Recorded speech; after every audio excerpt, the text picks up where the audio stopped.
me? All right, get the out of here. I'm going to talk a lot about drills and fundamentals. Watch it, watch it, watch it, watch it! On 93.5 Watch it! and 107.5. Boom, baby! The Fan. The final home game of the season for the Indiana Pacers, and we will round out the week.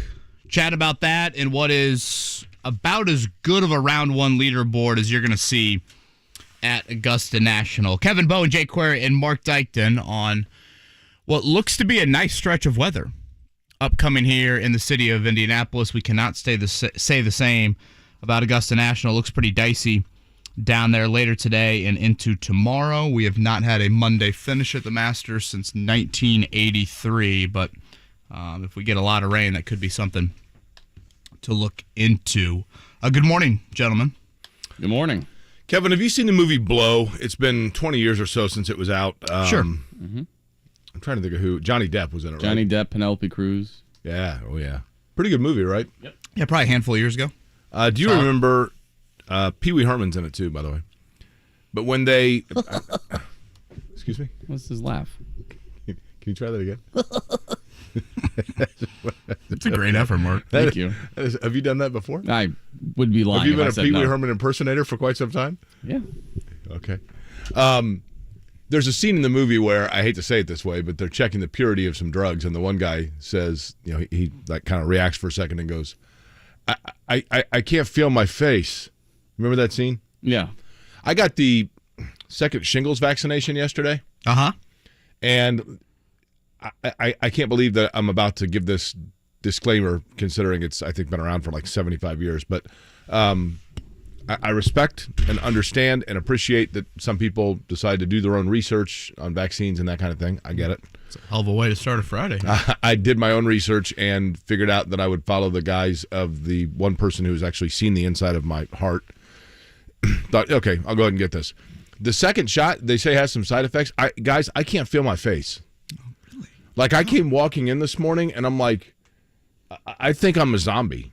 I feel like there's a song that the lyrics are like, I can't feel my face when I'm with you.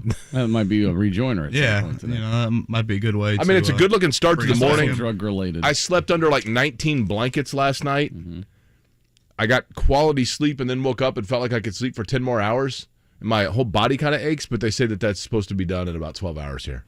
If I see you licking the wall later, I'll know you're really... Yeah. Any really weekend, is this going to linger, you think? Any weekend well, plans they told that could me be it would impacted? here's the thing. They told me it would be 24 hours, a 24-hour deal. So I originally scheduled it for Tuesday because I had a fairly open Wednesday. I had a lot going on yesterday. And I went in on Tuesday, and you have to have 2 months between shots. So they said, oh, wait a minute, you are a day away from your 2-month mark, so you can't actually take it yet. So I had to wait until Thursday. I waited until Thursday just because today, other than the show, which is fairly big, I realize, I've got nothing going on the rest of the day. So I'm hoping and anticipating by this evening it kind of wears off because I got it at like noon yesterday. But we'll see, man. I'm telling you, like, I was like, whoa. Jake just dressing up as the Easter Bunny this weekend, just running into things. I felt like the Easter Bunny yesterday, man, just like hopping around and hallucinating that like a bunny was laying chocolate eggs in the yard and all kinds of crazy stuff. But anyway. Again, a great leaderboard down at Augusta National. If you want to nitpick, sure, you'd love to see Tiger. Sure, you'd love to see Rory. But, you know, usually, Jake, there's like the fluke name always in the leaderboard. Charlie Hoffman has shot 66 to start the Masters, and he's going to shoot 78 today. Boy, John Rahm, Victor Hovland, and Brooks Koepka saying, all right, everybody from Liv's going to shoot 1 million. I'm going to make sure to do my part in putting us up there. The only Live player in the top 15. I thought just a really, really entertaining day one from the Masters. Mark, you could probably... Jake, you haven't... Did you watch the Full Swing, the Netflix series on the PGA Tour? I've not. Mark, you can probably relate to this then a little bit better. You watched it, and you watched the Brooks Koepka episode. Yep. Pretty candid, pretty honest of...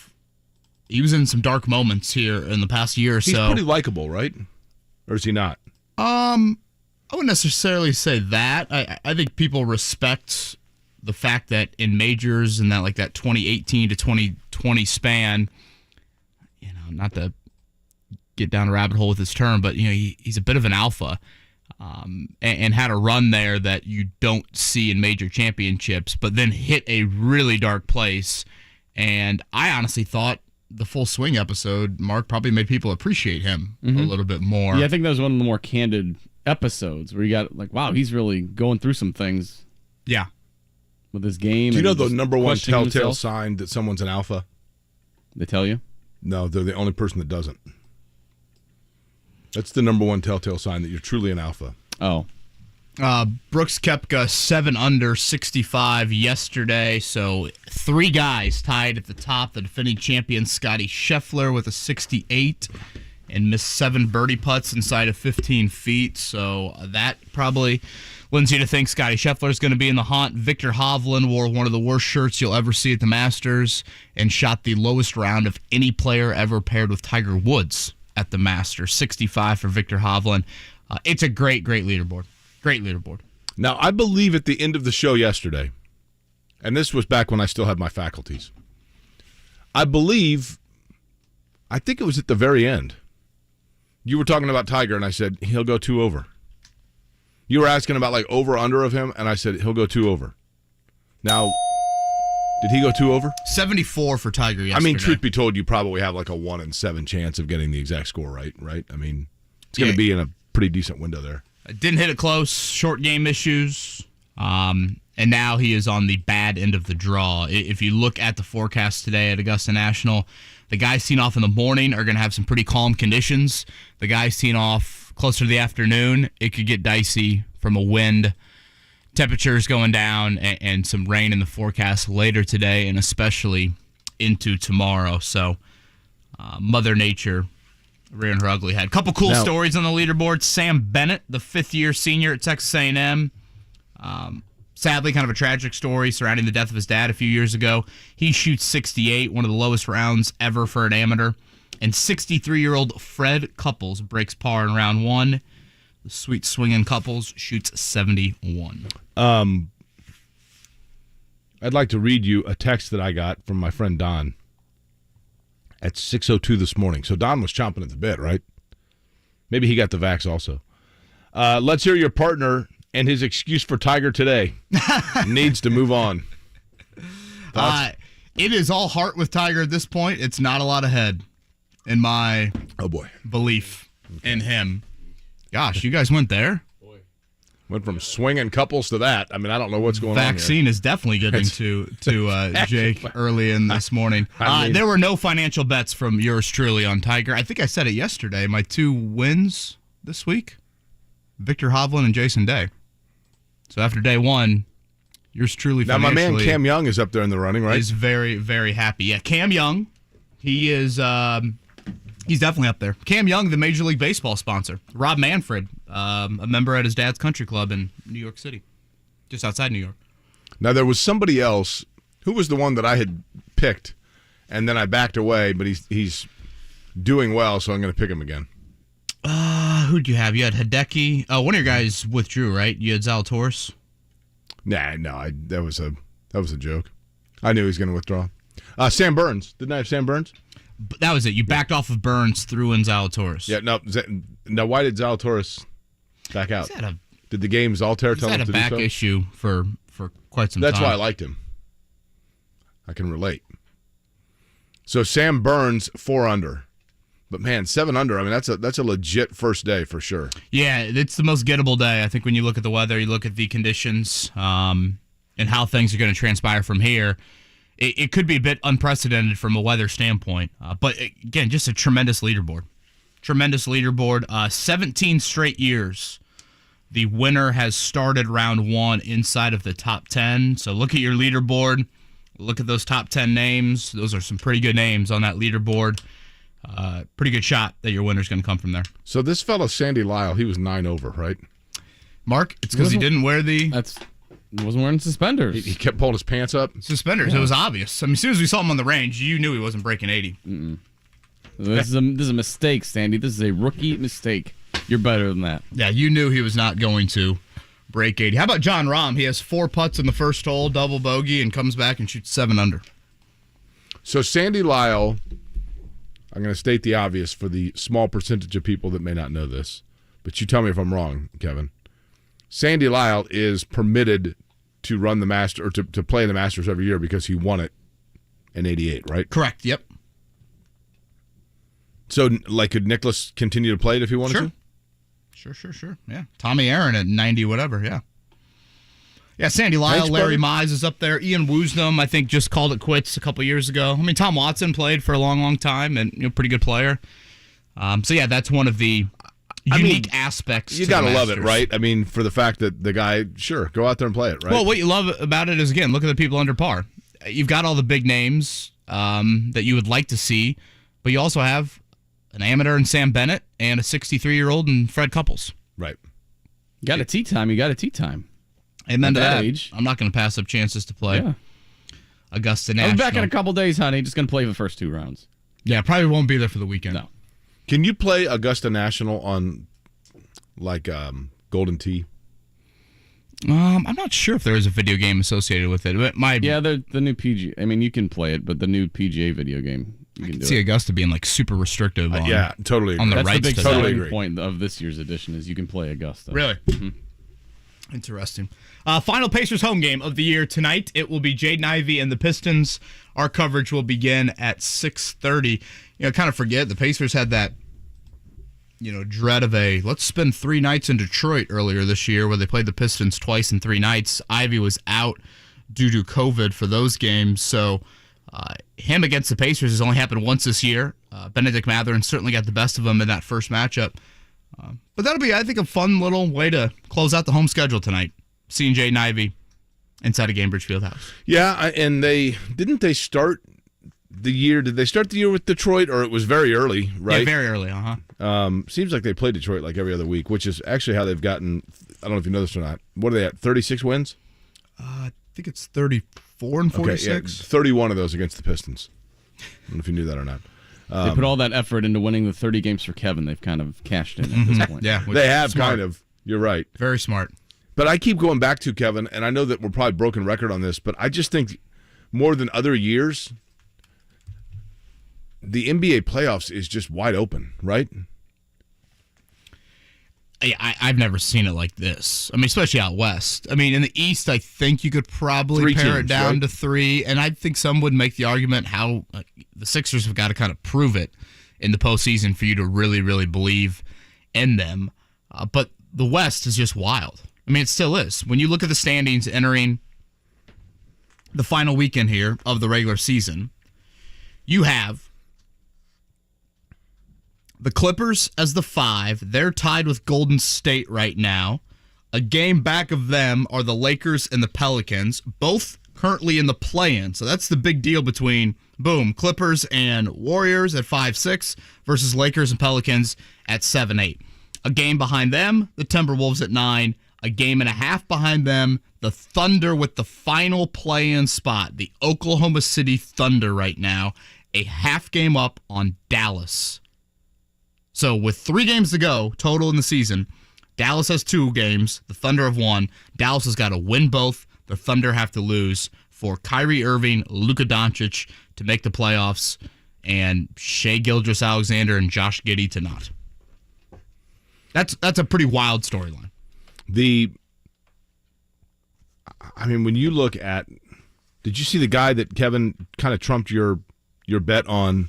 I saw I was tagged in something. What did he do? Something the Kings? A guy in Sacramento, I presume in Sacramento, but somebody who follows the Kings, bet $25 that Sacramento would not only make the playoffs but win their division, which is kind of funny because who even pays attention to who wins the divisions in the NBA? No It's just chance East I and can West. name who's in which division. Correct.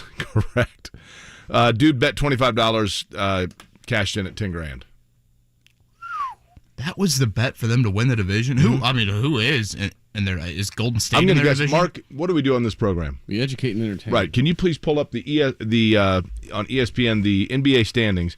And what you're going to see here is you're going to be amazed. That'd be the Pacific. And kids love this. I'm going to read off the teams in the Pacific Division that I believe to be the correct order. It's got Are to you be ready? Portland, Golden State. Go ahead. Okay, here we go. I will go with the LA Lakers. I'll ding the bell if you're ready. Okay. The Sacramento Kings. Golden State Warriors. Phoenix Suns. How many am I missing? 1. Gotta be Did Portland, I right? say Portland Trailblazers? Yeah. They're in like the mountain or whatever, right? Yeah, Did I say Clippers? that's the one you were missing. So it's California and Phoenix. Yep, pretty much. But then you get that random, like in the East.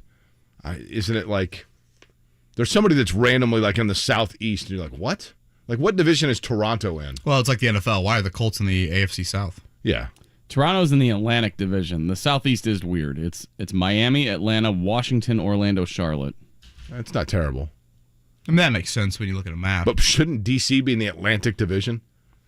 I mean, anyway, for what it's worth. Does anybody hang banners in the NBA? Division winner 2022. I think the Pacers haven't they? No, I guess they haven't on the one side. Colts are certainly known to hang a banner, too. Yeah, no They kidding. would if they were in the I did that radio show yesterday, Kevin, Oh, yeah, and I how'd think that that go? people misunderstood what. It was kind of weird. I did a radio show in Scranton, Wilkes-Barre, Pennsylvania. Cool guys, Is this cool part of the 2 days country. in a row? No, I did it yesterday. They had called to ask me to do it. Got it. So the way they did it was they've had before me they had a guy from Phoenix to talk about the Cardinals. Before that they had a guy on from Houston to talk about the Texans. And each radio person said who their team was going to draft. Now so the way that they had it was they had Bryce Young, the guy representing, from Charlotte radio had Bryce Young going 1. The guy doing Houston radio had Stroud going 2. Now, would you like to guess who they had going to Arizona at 3? Was it Will Anderson? Correct. So that left, so they call me, and they're like, okay, Indianapolis is up, and there are 2 quarterbacks. And I said, and I know that there are a million ways you could look at this, Kevin, and I think it's one area where you and I disagree a little bit. But I said, look, I know that Chris Ballard loves physicality, and probably as a result of that is completely salivated by Anthony Richardson. But I also think that Chris Ballard is not a dumb guy and has seen Jim Irsay back off just a little bit from the impermeable praise of Chris Ballard, that maybe Ballard is under a little bit of a microscope in Jim Irsay's eyes. So therefore, if there are 2 quarterbacks, I think Chris Ballard is smart enough to go with the one that he believes his owner would prefer. So in that scenario, given those 2 choices, I believe the Colts will take Will Levis of Kentucky. Should we factor in Shane Steichen having more decision? Probably, which, yeah, but in the end, I think they all know, I mean, you're a new guy, you're a new job. But either way, the most important one working with that guy, though. Either way, but they're like, oh man, so they're like, send out a thing, like they kind of made it sound like I was going with that. I guess the other guys were doing like who they want their team to take, and I'm like, I'm not saying that's who I want them to take. I'm telling you, in that situation, that's who I think it would be. I don't care one iota who they take. You know what I mean? Like, I'm not running the franchise. My job is to opine on what they do, and then allow the chips to fall and try to analyze it. That's it. Like, it's not, I don't have pom-poms. But, so I got killed for it. People are like, what a moron. He would draft Will Levis. And I'm like, okay. But in Pennsylvania, I get it because he's a transfer from Penn State, right? Yeah, he's not too beloved in that part of the country. Correct. He's not too beloved. I don't know that he's disliked anywhere, but you know what I mean? Yeah, yesterday Albert Breer reported that the contingent in Lexington for Will Levis's private workout included Chris Ballard, Shane Steichen, offense coordinator Jim Bob Cooter, quarterbacks coach Cam Turner, assistant GM Ed Dodds, and longtime scout Matt Turpinning for the Colts. So quite a big group that I would assume, if that's the group that's gone to Lexington, that's the group that's been all over the country this week in meeting with these quarterbacks. You know, I've certainly got the impression that internally there was some like for Will Levis, but again, that was a lot of pre-Shane Steichen. And in my opinion, Shane Steichen needs to have a really big voice in this decision. So I am curious if Steichen would also fall in line with that. Congratulations, by the way, to Matt Ryan and his wife. They welcomed their 3rd child into the world, Cal Ryan. So 3 boys. Matt Ryan, player or broadcast next year? Broadcaster. Mm-hmm. I think that CBS Sports gig he did in the playoffs. That was and that was in the booth, right? Mm-hmm. Kind of studio. Yeah. I'm a little confused still why Nick Foles is on the roster. I've wondered that too. He's still living here, I guess, right? There's a lot of former quarterbacks that are still living here, apparently. Nick Foles. How many former Colts quarterbacks live in the Indianapolis area? Wentz is still here, right? Wentz is here. Foles is here. Luck is part-time here. Sorgi. George. Who are we missing? Trudeau's in Arizona now, but he was, yeah, for a long time. Curtis Painter. I was going to say. Painter. Yeah. Good. Where's Kelly Holcomb? You'd think Matt Ryan and Nick Foles, I don't know. I mean, obviously Carson Wentz didn't go down this path, but you'd think that Matt Ryan certainly would have more ties in Atlanta in that area and wanting to get back there.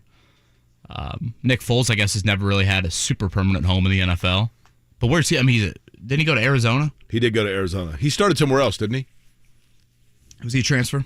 I think. Speaking of transfers. Matt Ryan, a native of Philly, obviously. How about the Andrew Nemhardt's brother, Ryan Nemhard, in the transfer portal? If I'm Purdue, I am all over that. And there is rumor that Arizona would be where he's going to go because the coach at Arizona recruited his brother Andrew to Gonzaga. Yeah, Tommy Lloyd. He was there, yeah.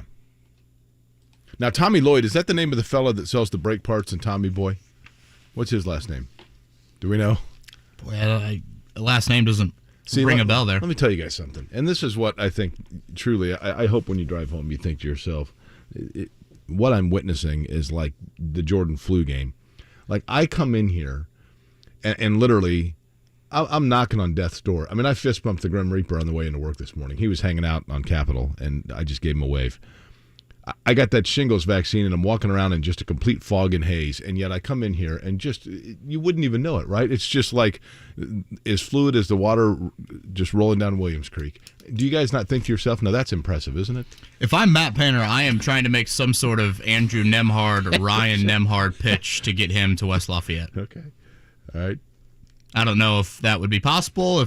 Hey, an hour away from watching your brother play in the NBA on occasion. Are you saying to Ryan Nemhard, at Purdue, we're just tough. We play hard. We're tough. We're like that guy on radio that gets that vax and is working in a fog and just comes in and is flawless. We're probably going to have a lot of context around the vax talk today. They're already coming up from the fourth floor, right? If you look at the shingles vaccine, folks, shingles vaccine. If you look at the tank standings heading into the final weekend of the season last night, the Pacers had, I think it was Orlando.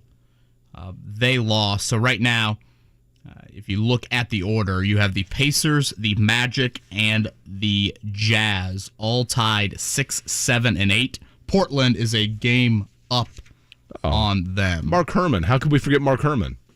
Mark Herman, there you go. I mean, there's got to be more. Unfortunately, Blair Keel is no longer with us. Tommy Callahan was Tommy. I should have known that. Is Brock Heward around here? Ooh, that's not bad. So my understanding is Matt Ryan. Do games for ESPN. Matt Ryan's house, by the way, there was all kinds of Colts stuff in it. Like he moved. Oh, I thought you meant like he stole stuff. No, yeah, I was confused. It was just like here, blue costume in here. What's going on? Like the stuff that you saw, like when they did like the press conference, and the kids are all wearing Colt stuff and whatever else. It was all just like, new folks can have that. Oh, they left it for the next. So Matt Ryan no longer lives here. Comes with the purchase of the house. So Matt Ryan is back in the Atlanta area. I would assume Atlanta. Yeah.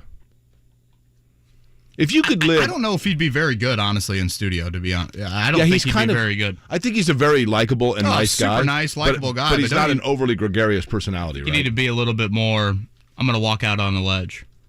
I don't get that vibe from him. But again, maybe it's just super professional in a press conference setting. It looks like a really nice Tuesday here. Tuesday. Jesus, feels like a Tuesday. Really nice Friday. Which of the two was in the fog? Which of the two of us is wacky on the junk here? I mean, come on, right? It is a beautiful end of the week here in Indianapolis. Next week looks absolutely outstanding. Are we done, you think, with like a 38-degree morning? Let's knock on wood, brother. I don't want to bring out the winter coat anymore. Is it 900 degrees in here, or is it me? Next week, these are the temps. 69, 74, 76, 78, and 80. It's your body fighting the... I feel like Brendan Fraser in The Whale. Yeah? You start sweating? Yeah. You know Looked what I like mean? Tiger yesterday on the golf course.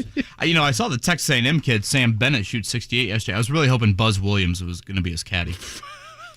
You imagine how much Buzz would have been sweating out the Masters? And what could happen if he got tired 7 holes in? What could he have done? He could have taken a nap on Buzz's tummy. Okay. You ever wonder what those? make room for Kevin Bowen though? You ever wonder how warm those caddy outfits are on a day like yesterday? Yeah, it would not be good. I think I've some always of them wanted go a tad risky underneath the old caddy. I suit. told you, like I asked when I was covering the Cardinals once, I asked Jim Edmonds. I said, be honest, man. In the middle of July in St. Louis when it's 90 degrees with 70% humidity and you're out there in center field in the middle of a doubleheader, what's going through your mind? And he's like, dude, it is the biggest challenge to stay awake. He's like, I'm just sitting out there he's like, when you see like center fielders that are like swinging their arms or whatever, he's like, you're doing whatever you can to just be alert.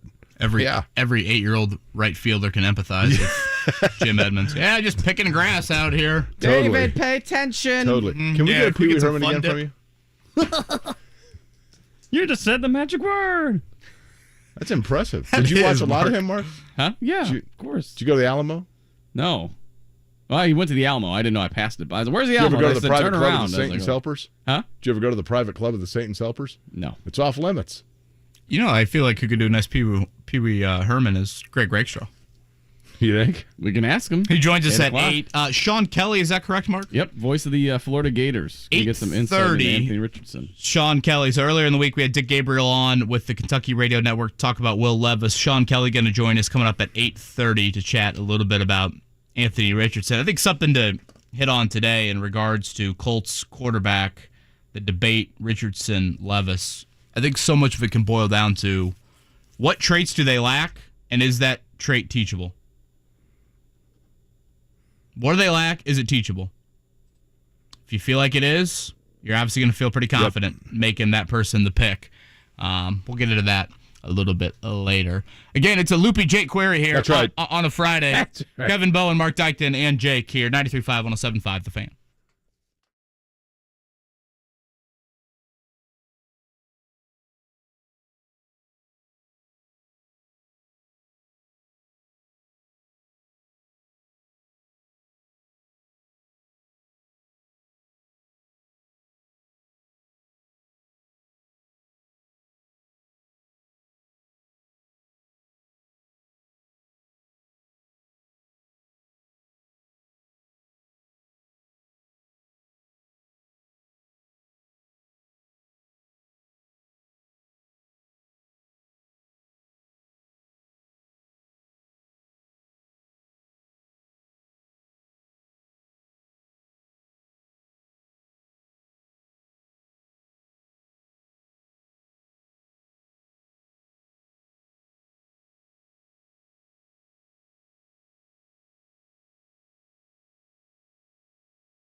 See details at AutoZone.com. The Morning Checkdown. On 93.5 and 107.5 The Fan. There were 5 games last night in the National Basketball Association. Mark Dykton, would you like to guess who was the leading scorer amongst Oklahoma City, Utah, Denver, Phoenix, Portland, San Antonio, Miami, Philadelphia, Orlando, and Cleveland? I will say Kevin Durant. Kevin Durant, probably not a bad guess. He had 29 points last night. Would you like to wager a guess there? Shaden Sharp. Shaden Sharp, also a good guess, but I think he was out, and I didn't mention. Oh no, I did mention Portland.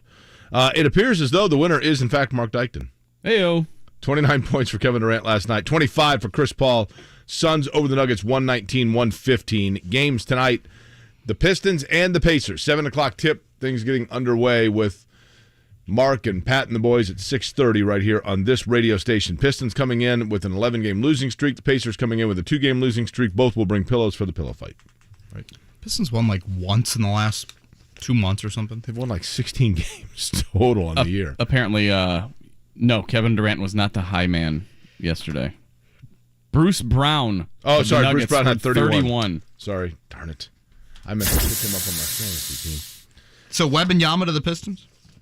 It certainly appears that way, but they got to get those ping pong balls to fall their way. Now we something to watch for the Pacers. Again, you want Washington, you want Portland, you want Orlando to win and the Pacers to lose at the Knicks. That will conclude the 82-game schedule for the Pacers coming up Sunday at Madison Square Garden. Kind of a quiet day. Mother Nature impacting things in Major League Baseball. Are the Rays still the only undefeated? Well, let's see. They did not play yesterday, right? From a local standpoint, or I guess a Midwest standpoint, Tigers and White Sox both lost yesterday. Yeah, they're the only undefeated remaining in baseball. 6-0. Mm-hmm. I don't think there's too many teams. The Braves are 6-1. The Brewers are 5-1. I think that's it, right? From a one-loss standpoint. What's cute fella?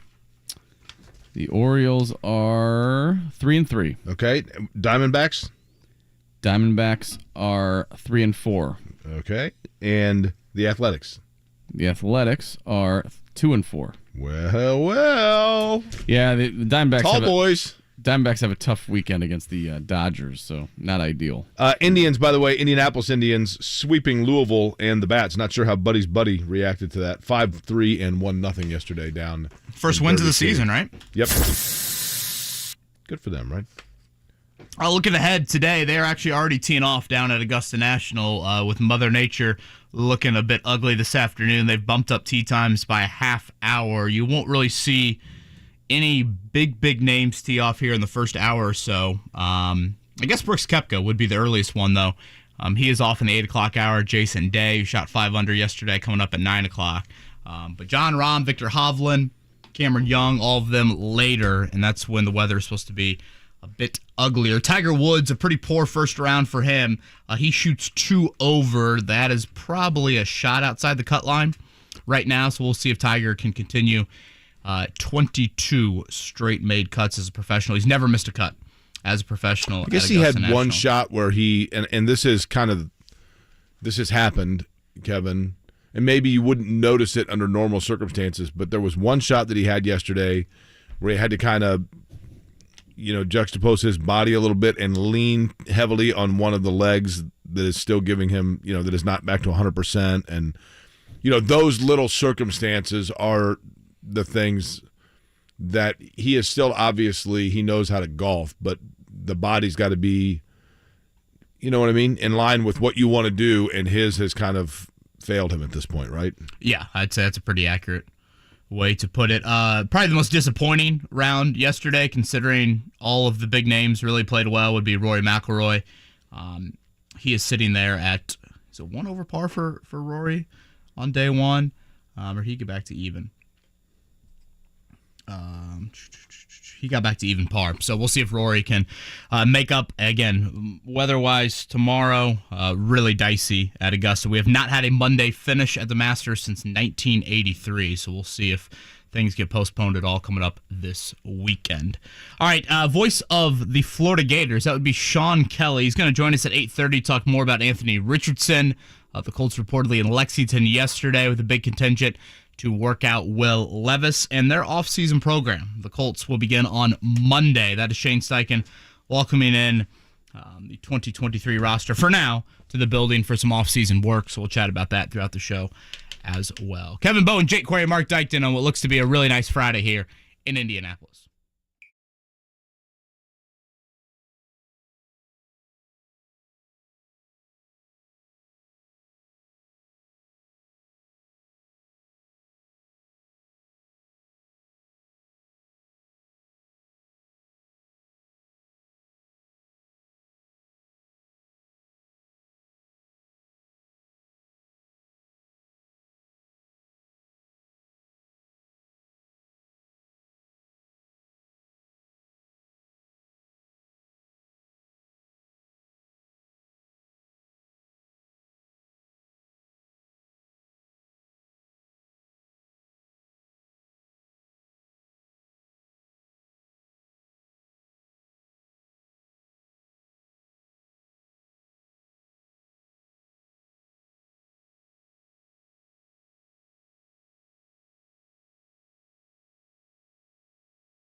You are listening to Kevin and Query on 93.5 and 107.5. The Fan.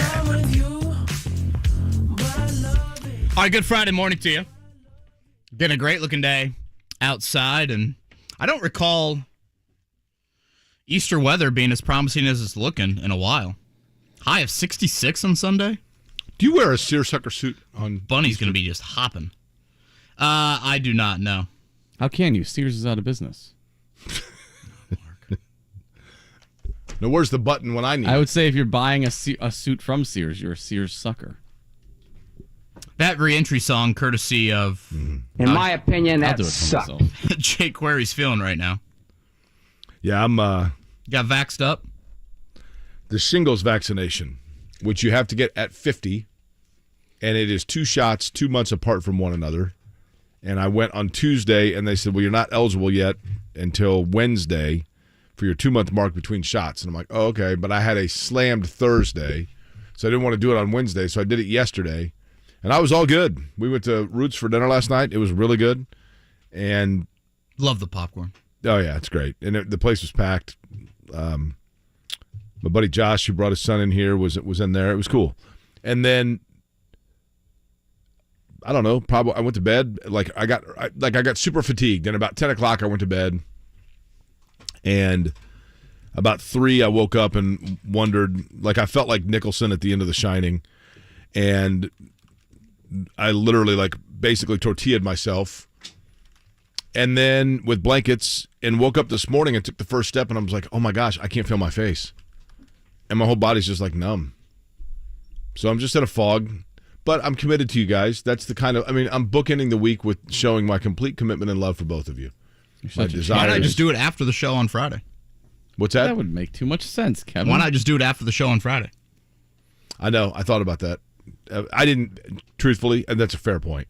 I didn't realize it would be, because I had pretty bad, not bad. After the first shot, I got just kind of flu-like symptoms for about 12 hours. And they basically said to me, well, if you had reaction in the first shot, you likely will not for the second. So I was like, oh, okay, cool.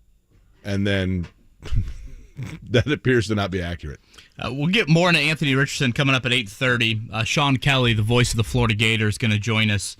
Then Jake teased a little bit earlier, look at Will Levis, look at Anthony Richardson. What do they lack, and can that be taught? Will Levis, issues are footwork and processing. Anthony Richardson, the issue is accuracy. What's easier to teach? One kind of helps the other, right?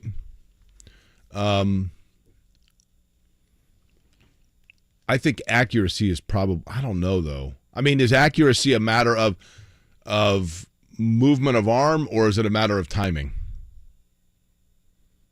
If it's a matter of timing, then it may be accuracy is easier, because it's just a matter of, but if it's your motion itself and literally the physical makeup of your arm, that's a different challenge. Yeah, I would say where my worry would come in banking on teaching accuracy is I just think accuracy on Saturdays in college football is a whole different level than accuracy on Sundays in the NFL.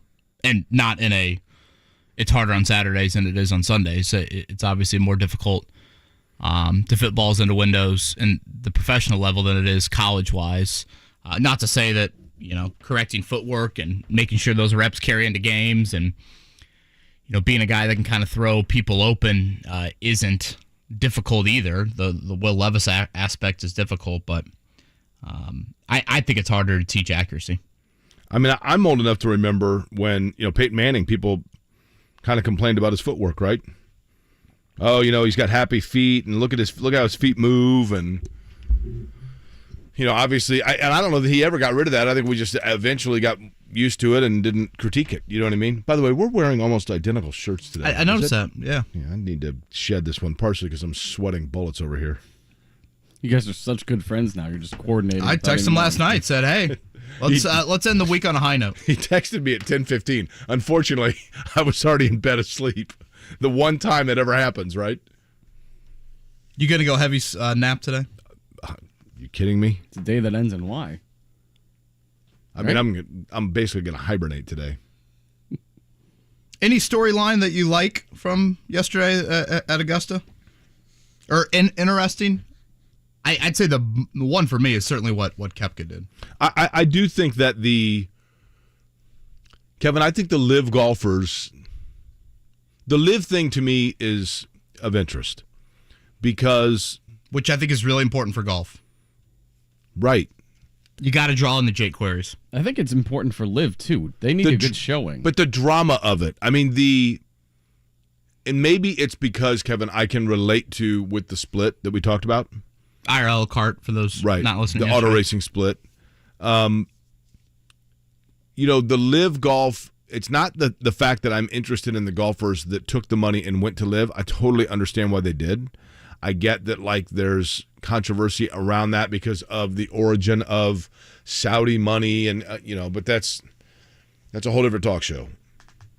But I think the narrative initially was, hey, if you want to go over there and take that money, that's fine, but you're done.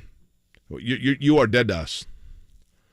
And yet, having those guys come over, and you tell me if you agree or disagree, Kevin, but it feels to me like as time has gone on, we have become more forgiving about it. Well, they are still dead to the PGA Tour.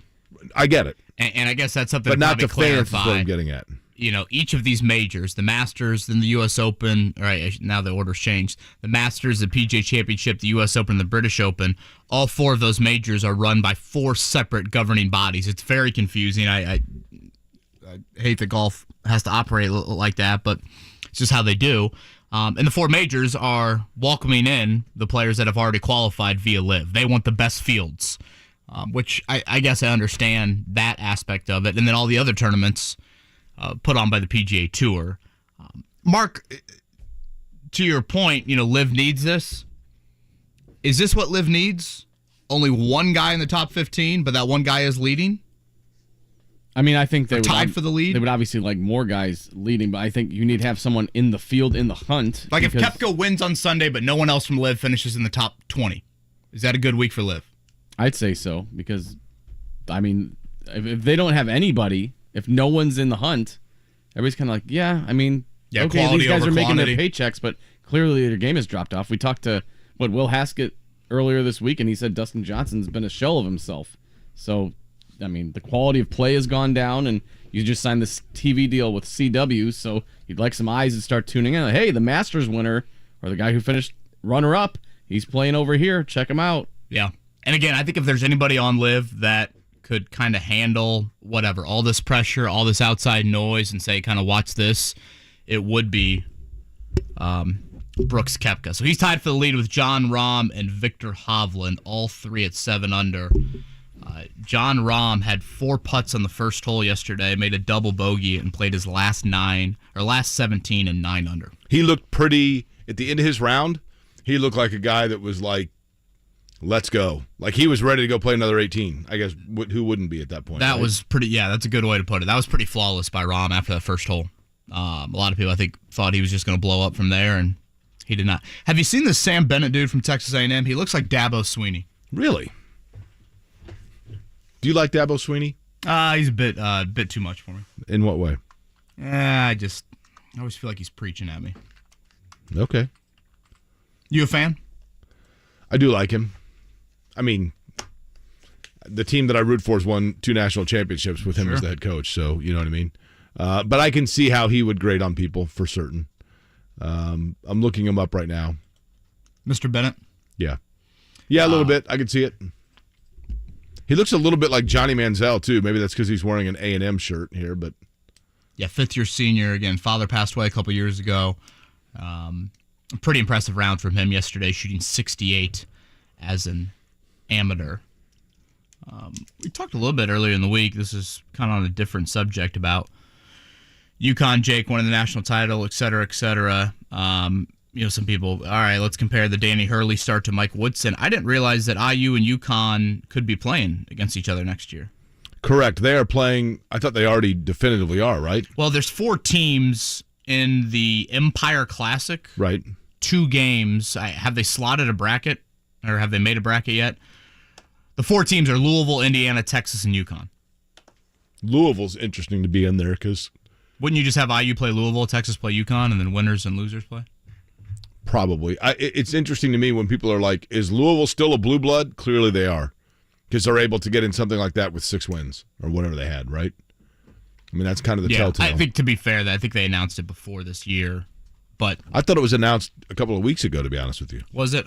I thought. Maybe I'm wrong. But and will you go to Kansas at Assembly Hall? Interesting you mentioned that. My buddy that I was friends with at KU, I took him out some beer from here. And when I went out to Kansas, and he sent me a picture last night, he was enjoying. As a matter of fact, what'd you take him? I took him WeMac? Yeah, really? Took him some WeMac, and so he's like, "Wow, this is really good."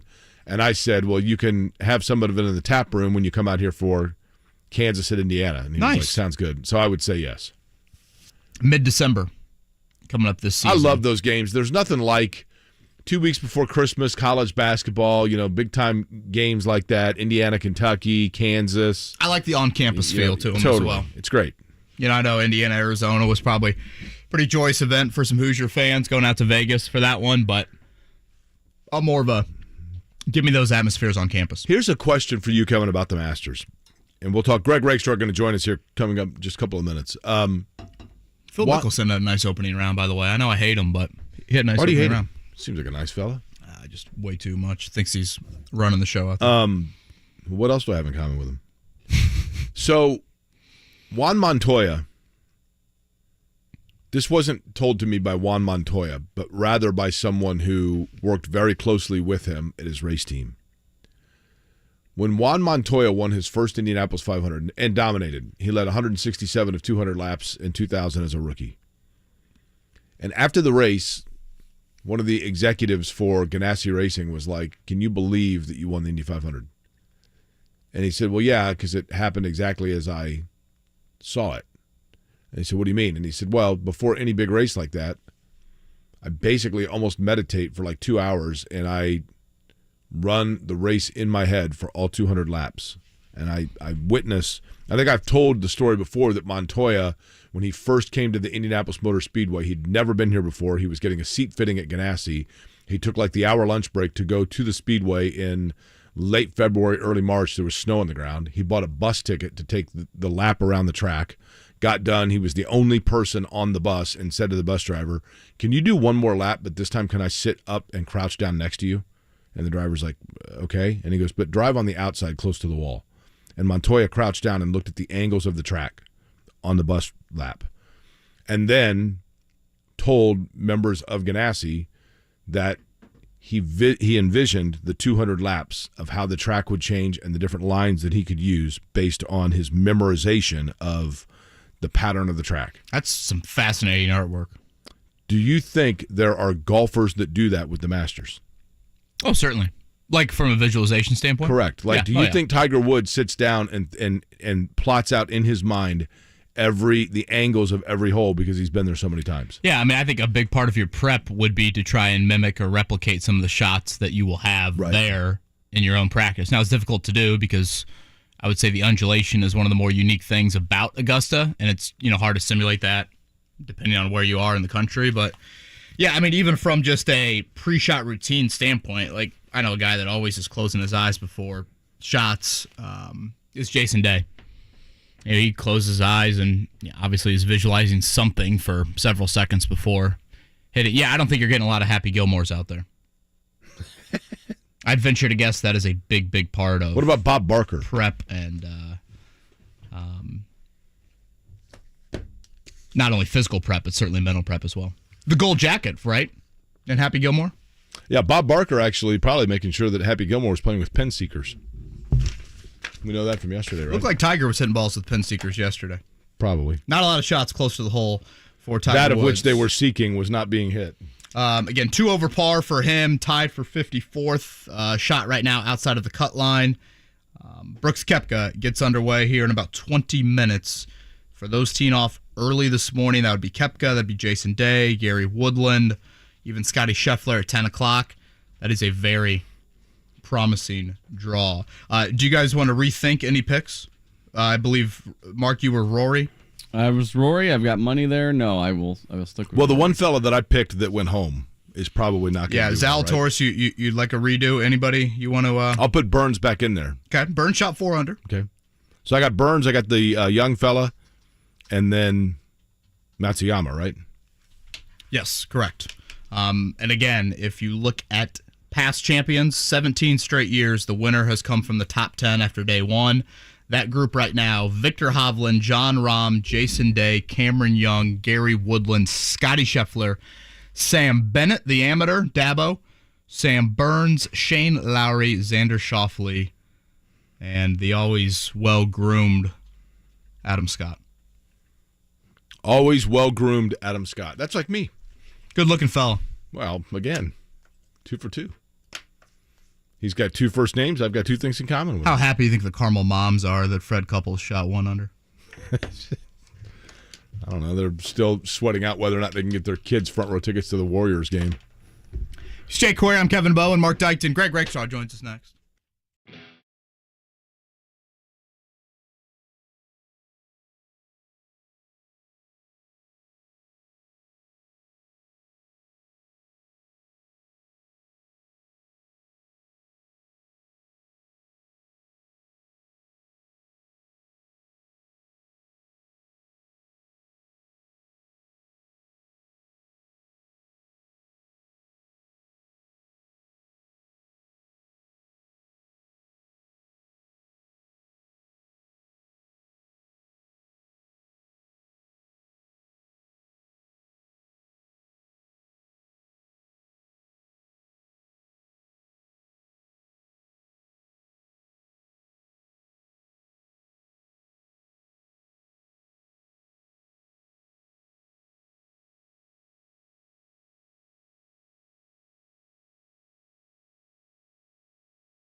5 and 107.5, The Fan. All right, good Friday morning to you.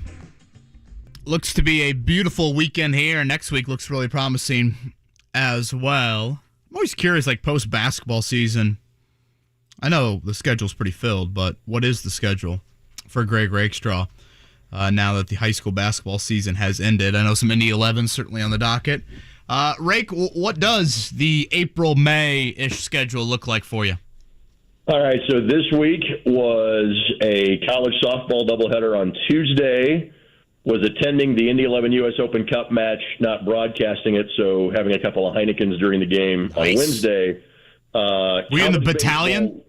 What's that? Were you in the battalion? I was battalion because I probably don't feel like standing for 90 minutes, and I can't, scream for 90 minutes. It's one of the few things I have to, not do because of what I do for a living. Got to protect the moneymaker. So I sat in the broadcast booth. People thought I was sad and lonely. No, this is wonderful. I'm sitting here having a beer and nobody's bothering me. This is great. And I have a wonderful view of the action.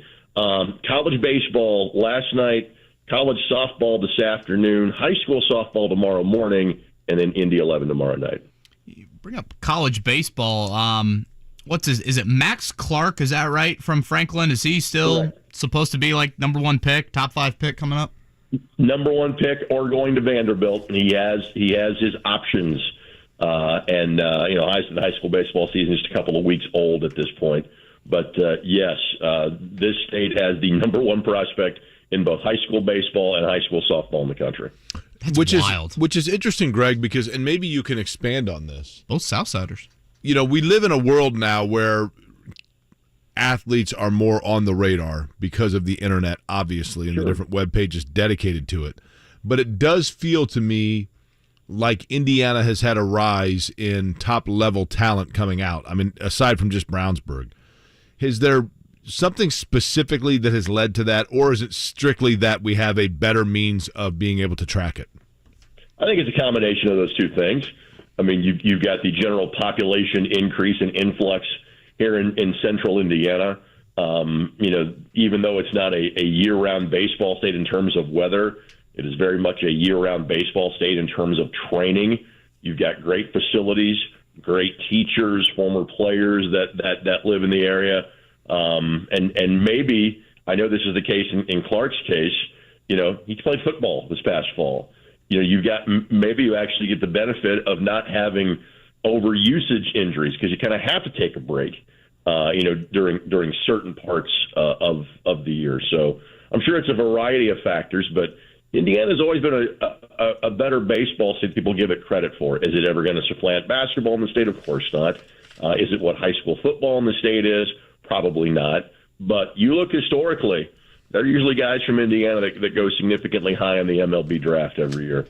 I know. I always feel like it's kind of wow, another Indiana kid going in round one. It's always pretty impressive to see. Greg Rakestraw is with us here, ISC Sports Network. Of course, Indy 11 season is underway. Rick, we saw earlier this week the Indiana All-Stars were announced. I believe we're still a week and a half-ish away from Mr. Basketball. Is the assumption there that Penn's Marcus Burton will take that home? Yes, it is, and that is held up for the Indy Star, awards program that they do every year. But there's not much drama in this one. It's going to be Marcus Burton. Should I be happy about him in South Bend? Honestly, given the roster, I should probably be happy about anybody on Micah Shrewsbury's roster right now. But you think he can play, given the size, the ACC level? What he lacks in size, he makes up for in speed. And you got to remember, it trickles down to college basketball. It's not like it is in the NBA completely, but things are so spaced out. The floor is so spaced that a lack of height or overall size is not the detriment that it once was. Dude can absolutely fly up and down the floor. You should be very happy he's playing for your favorite college basketball team. Sounded like you guys had a wonderful conversation with Micah yesterday morning. We did, and I kept my shirt on. I was a professional. I thought I behaved very well, and Micah said, if next time you come up to South Bend, bring some Long's Donuts. I said, you don't have to tell me twice. Did you already commit to season tickets for the next 40 years at this point? You know what, Rake? I think they actually pay for you to come into the Joyce Center if you want to be a Notre Dame basketball fan. So I have a feeling my brother and I will be making the trek up 31 quite a few times. At some point in time, you and I will road trip for a game. I got like 3 nights off a year. I'll take one of them, and we'll road trip because I got to call a game there. It's been 20 years since I've been up there. This was definitely way before Purcell Pavilion days. This was the old Roundhouse days. But I thought that building was so cool. So at some point in time, yes, I know Micah pretty well. I would love to road trip for a game. Do not tease me, Rick. You, me, 31. We'll stop. We'll stop in Peru maybe. The BP and McDonald's in Rochester. We could stop. This is going to be great. Done deal. Cone Palace and Kokomo. Maybe the hip hugger if things go well. Whoa! Here we go. Here we go. Celebrate a big win. Hey, Greg, this is kind of a topic that we've had a lot of discussion about, but I think it's worth having again. When I was in high school, Greg, Adam Alexander and I were at WJEL, your Panther Sports Connection, North Central's radio station. Hail. That's right. Hail our Panthers. And we got credentialed to do the Indiana-Kentucky All-Star Game on the radio. Mm-hmm. And we absolutely, we were over the moon and stars about it. That was the biggest thrill for me because the Indiana-Kentucky game, it was Dwayne Morton for Kentucky. It was Eric Montross and Damon Bailey for Indiana. We were juniors. They were seniors. 17,000. Freedom Hall year two, or just the one at Market Square? We just did Market Square. Okay. But it was such a big deal, partially because I was a kid, admittedly. But for kids today, it makes me sad that they don't get to experience that level and magnitude of it. And Indiana certainly has done their part. Right. But is that going to be, has AAU diluted the significance of that? Does it have long-term viability? I hope it does. And again, you said it well. We in Indiana have done our best. And I know the folks in Kentucky that are trying. They're Scott Chalk, the Van Hooses, they're wonderful people to work with. So, you're talking to the right guy on this front. We go down to Kentucky and televise that game. I've been to the Owensboro Sports Center the last couple of years, and I know that building well because that has been the home for decades for Kentucky Wesleyan basketball. And I love that building because they were a rival of UIndy back in the day, and I've got great memories of calling games from there in college. There were about 500 people in that building last year.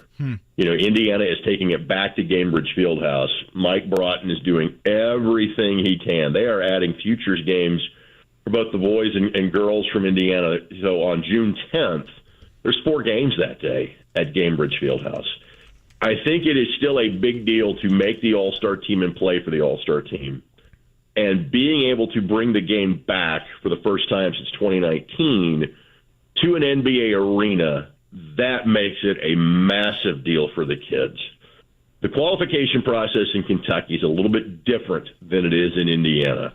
And there has not been the talent in Kentucky, but some of the top talent has not played in the game. This has not been it's happened on a couple of occasions. It's not been a routine thing, but you also sometimes have coaches that basically say, I don't want you playing in that game. Or some kids have to be on campus, say the end of May. Now most kids will play in the game on June 10th and then head to their college campus the next day on June the 11th. Because simply put, you can now be on campus during the summer as part of your scholarship, and you get those workouts, you get credits out of the way. So much like everything in life, it is a confluence of factors as to why the game is not as big of a deal as it used to be. But believe me, it's not from a lack of effort from a lot of people, and frankly, myself and the ISC Sports Network included. Yeah, it almost seems like annually now there's a kid that's like, oh, he's on his college campus early. It seems like that scheduling part of it is a big factor as well. He's Greg Rakestraw. We're going to road trip up to South Bend coming up this fall. I can't wait after he just dropped that little Easter Bunny nugget on me here. Easter Bunny nugget. Okay. Correct. Be careful around those nuggets bunnies leave, just so you know. If they're warm, don't step in them. Be careful. Well, you never know. Nowadays, nuggets, 420, the date is kind of approaching. You never know what this road trip could be pretty interesting if the hip hugger is involved as well. Rake, if you were to make a list of, all right, hey, casual Indiana sports fan, list the Division I men's basketball programs in the state. I feel like Valpo is probably the forgotten one. You're like, oh, yeah, I forgot about Valpo. What is going on up there? They are currently, if I'm not mistaken, searching for a head coach. I feel like Indiana State and Ball State have really found nice coaching situations here recently. Again, I know it's probably the least notable D1 school, but You got a name for Valpo to try and get back on the map in the MoVal? You know, they are so far off of my radar at this point, and they were a team that was a focus of mine for the better part of the decade, because when I started doing the games for IUPUI in 2001, and they're in the Mid-Con, Valpo was kind of at the tail end of a decade of dominance where you just penciled them into the NCAA tournament every year. They had a modicum of success in the Horizon League. Great word. And frankly, you couldn't turn down when the Missouri Valley says, hey, we want you because of your connection to the Chicagoland market. You're not going to turn the Missouri Valley down. But they have completely kind of fallen off the map. And while the Missouri Valley is not what it was maybe 10 years ago, is the Missouri Valley definitively better than the Mid-American Conference and the Horizon League and the Summit League? You know, absolutely it is. So that is a school that, frankly, I could drive you there. I could point out which building on campus is the Arc. I know that Zane Dowdy's not going there, and they changed the name from the Crusaders. That is my level of knowledge of Valparaiso University men's basketball at this juncture. Yeah, I feel like when I remember them, they had like a nice international pipeline with the Drew family. So Zane Dowdy, I do want to ask you about that. Obviously, an unbelievable performance in the state finals for him against Florida Badunga. Reopened his commitment. Do we know any schools on that list? You know, I think it's very similar to kind of like Jake LaRavia when Jake was kind of blowing up as a high school senior and was going to go to SIU Edwardsville. His coaching changed there. They fired John Harris. He reopens his recruiting process, and he ends up at Indiana State. In other words, you know, I would expect, for as much as I love Zane as a basketball player, I don't think he's a Big Ten level kid. And so, you know, there's been some conversation with Ball State, IUPUI, other kind of mid-major local level programs. I think he is, again, another Missouri Valley school, could be in the running. A Mid-American Conference school could be in the running. Let's face it, Ball State now has a need for a big man with Peyton Sparks leaving to go to play at Indiana University. That would kind of make a lot of sense for Zane at this point. But I think you're looking at that level of school, and I do think he tries to stay in-state if possible. I'm telling you, he has Greg written all over him, the guy that 3 years from now is one of them that they're featuring in the middle of a 5-12 game in the NCAA tournament because he's averaging 19 and 10, and it's like for the Hilltoppers, right? This is a team they're going to have to worry about. You know, Michigan State's got their hands full, that kind of thing. Because he's physically, he can match a Big Ten level post. I agree with that. What Zane will work on, if whoever he plays at the next level, is working on a more consistent 15-foot jump shot. I'm not sure he's ever going to be a three-pointer. Again, just a remarkable motor. Tremendous. He's a defensive-ready college basketball player right now, and one of the few kids physically who is ready for the rigors of college basketball right now. Has to work on developing more of his offensive game. Hey, Greg, in 3 weeks, the Colts send you down to go do a feature, article, interview, radio, whatever, on their first player selected in the draft. So you tell your kids, like, yeah, Dad's going to be gone for a day. I've got a work trip. But you decide to bring them back a little nugget, little souvenir from where it is that you have to go. Easter Bunny nugget. That's right. What do you bring back? I am probably bringing him back decals or stuffed animals from the Kentucky Horse Parks. I think I'm going to Lexington. Yep. I'm with you. I told Kevin, I did a radio interview yesterday with a station in Pennsylvania that had a different, and this is a cool way to do it. They had I've done that show before. Yeah, I know exactly what you're talking about. It's kind of like a mock draft. Yep. And so they asked me, they're like, okay, you know, C.J. Stroud was off the board, Anderson was off the board, Bryce Young was off the board, and they're like, Indianapolis now, we go to Jake Query, who covers the Colts, you know, talks about the Colts, whatever. You know, who's it going to be? And I said, well, based on that, I think the player they would take, I think that Chris Ballard really likes the physicality of Anthony Richardson, but I also think that Chris Ballard knows that his owner really likes Will Levis. And I think Chris Ballard will be able to make that decision, but Chris Ballard is smart enough to make the decision that his owner is leaning towards.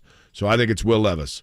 And they were like, I can't believe you think Will Levis is going to be any good. I'm like, I didn't say that. I'm just telling you that's who I think they're going to take, right? I have no idea if he's going to be any good, but I think that's their guy. Well, the last time that I did that show, I think I lucked into saying Quentin Nelson, and that's exactly who the Colts got. But if the Cardinals, I'd be stunned if the Cardinals don't trade that pick. And I know a lot of the mocks have got Anderson going, the edge rusher, have got him going to 3 to the Arizona Cardinals. I still think if the Colts aren't going to move to 3, that somebody else will. Yeah, agreed. And Richardson goes at 3, and the Colts say, okay, fine, Will Levis is our guy at 4, and that's who we're going to go with. If Richardson is still there at 4, now we're having a different conversation. I do think that if Richardson's available, that might be a hard, potential player to turn down. But my thought has been the Colts are not going to want to move up even a spot. They are content to let somebody leapfrog them if they really want to go after Richardson, and if not, Will Levis is going to be their guy. And if you're Arizona, Rake, just milk it till the final minute, because if for some reason C.J. Stroud or Bryce Young surprisingly fall to 3, now the people that weren't maybe calling you a month ago could be calling you 3 weeks from yesterday. Absolutely, and I'd be asking for the moon if I were them too. I would be playing teams against each other all the way until about 7 o'clock Eastern time on Thursday, April the 27th. Rake, the donor of the green jacket come Sunday, potentially Monday, will be who? Oh man, I'm kind of. I hope it's John Rahm. I'd love to see him do it, and obviously he's in great position after a great start yesterday. Scheffler obviously is always a great pick going into the weekend, but knowing that it's usually a front runner, it's usually somebody that plays very well on Thursday. So just look at the top 10 of the leaderboard. Why not go past the guy that's atop it right now, John Rahm? Taco John's in Peru, hip hugger on our way back. Notre Dame basketball in between. Greg Rakestraw and myself up 31 here coming up this fall. Rake, literally it'll be Christmas Day for me. Thank you. God, fellas, take care. It's Greg Rakestraw right there on the Payless Liquors you could hotline. Right there in Peru, you could stop at that gas station I told you about where when I went to the Notre Dame Reggie Bush push game, on the way up there with Otis Jones, we stopped at that. There's like a truck stop gas station. I think it's a BP. Went in to get combos and whatever else. We were covering it for Channel 6, and there's a prison near there, right? Yeah, right. Miami Correctional Facility, I think. In the Grisham area? Yeah. Fella got out of there and decided that he would go into that place and try to cash a check and get himself a little spending cash. And while we were there, and I'm just trying to buy my combos, they're like, hang on just a second, sir. We'll be right with you. But actually, the police are coming because this guy just broke out of jail. Well, there you go. Okay. That was probably not a good omen for Notre Dame in trying to finish off that victory. That was the game where afterwards people were so upset that Notre Dame lost. I was waiting on the elevator, and a 72-pound liver spot wearing a sweater that just said God Country Notre Dame pushed me in my sternum and said, UCLA is going to kick your ass next week. I said, okay. I'm just... You had a USC look to you? I guess. A 72-year-old liver spot? I've never heard that turn of phrase for someone. It looked like E.T., but with a Notre Dame sweatshirt on. Now, the pride of Miami, Indiana, right, for Notre Dame? The pride of Miami, Indiana. Is there a Miami, Indiana? I thought it was Miami County. Is there? I thought it was a Miami, Indiana. Maybe it is Miami County. Who's that? Ruth Riley. Really? Winning a national title there. I know that she played for the Miami Soul, did she not? The L. Ivy played here for the Fever. I think she was on the Fever when Jaden Ivey was born. Is that correct? Correct. There are pictures of Jaden Ivey being carried around literally as an infant. And now Jaden Ivey's in the building tonight. In Cambridge Fieldhouse. How about that? Yeah. That's an excellent transition into our checkdown. The Morning Checkdown. On 93.5 and 107.5 The Fan. If you're just joining us this morning, where have you been? You may not be aware of the fact that the Pacers tonight are in action against the Detroit Pistons at the Fieldhouse. 11-game losing skid for Detroit coming in. The Pacers have lost 2 straight. Game starts at 7 o'clock. It is one of 10 games tonight in the association. Also, you missed the fact that Marc does a sneaky, decent Pee Wee Herman impersonation. That's better than sneaky. It is decent. Mm-hmm. Oh, you want me to do it now? Yeah. Just the show monkey right now? I'll tell you what. Listen. You want to play it that way? That's fine. I'm trying to showcase your many talents. That's fine. I'll just let you inadvertently, when we least expect it, hit us with your Pee Wee Herman. How's that? And that also sounds very unusual. Maybe he'll come mid-interview during Sean Kelley. I was going to say, we're talking like, Anthony Richardson next. That's as fast as Anthony Richardson at the Combine. That's right. Yeah. And also, I'm wacky on the junk. I got the second shingle shot yesterday, and I'm starting to come out of it a little bit. But I'm not going to lie to you guys. I have no recollection of the first hour of the show. None. Well, we did not mention this in the first hour, but I know IU fans seem to be in a bit of a happy mood today. Jake, Kelley, Ware, if I'm pronouncing that correct, know anything about the transfer from Oregon that appears to be coming to Bloomington? Do not. I mean, Oregon's a decent program, right?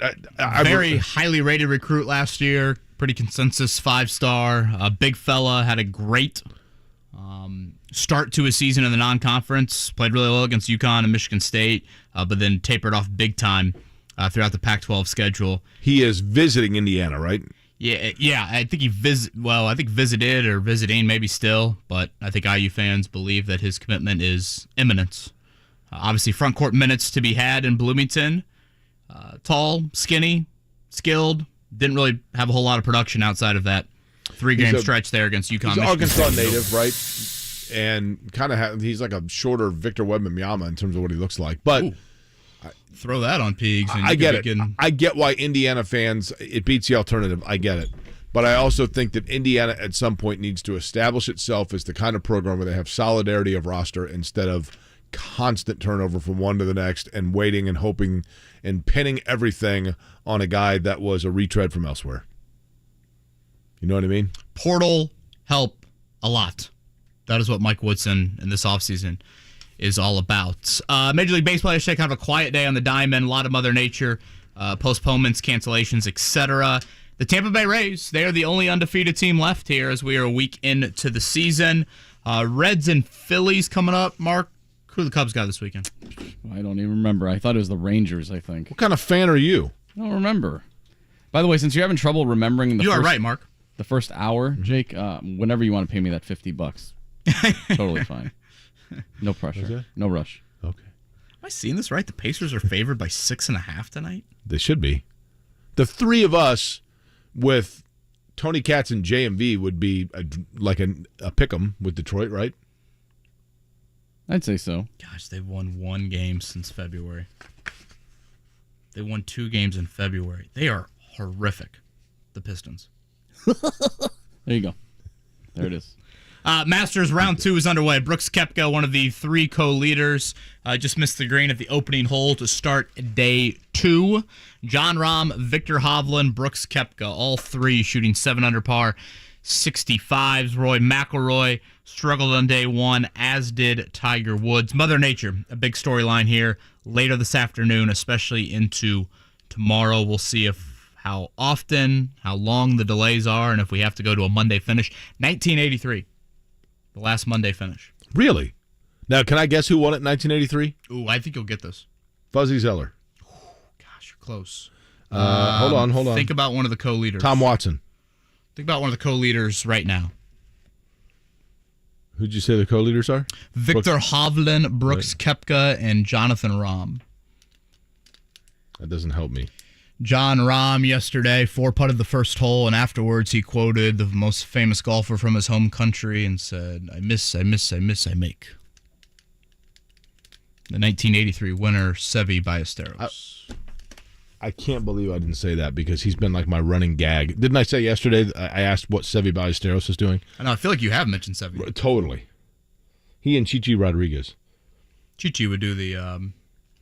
he did the quick draw McGraw with his clubs. Yeah. I watched him over the Brickyard. Did you ever go to the senior tour event when they had it at the Brickyard Crossing? I did. My dad and I went.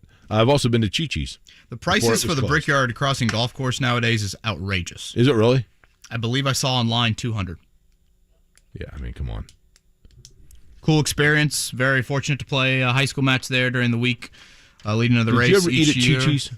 But yeah, just outrageous to Mark, spend $200. Did they have Chi-Chi's in Chicago? Or as Shy-Shies, as they probably call it there? What's that? I think I've had it like once or twice. Is your mic off? Turn my mic on. I think I've had it like once or twice. I don't think it's around anymore, right? I don't think somebody get like the Ebola there and then it shut the whole thing down? Well, that's pretty broad. Yeah. I don't know. All right, Devour time. We had Ebola last week. You want to come in? Half prices on our menu. I'm saying that they had I know you're in a haze right now, but I think they closed because of Ebola. We got to get to Sean we Kelley, better make sure now, Yeah, right? we do. Anthony Richardson insight coming up next with the voice of the Florida Gators, Sean Kelley. Make this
107.5 The Fan.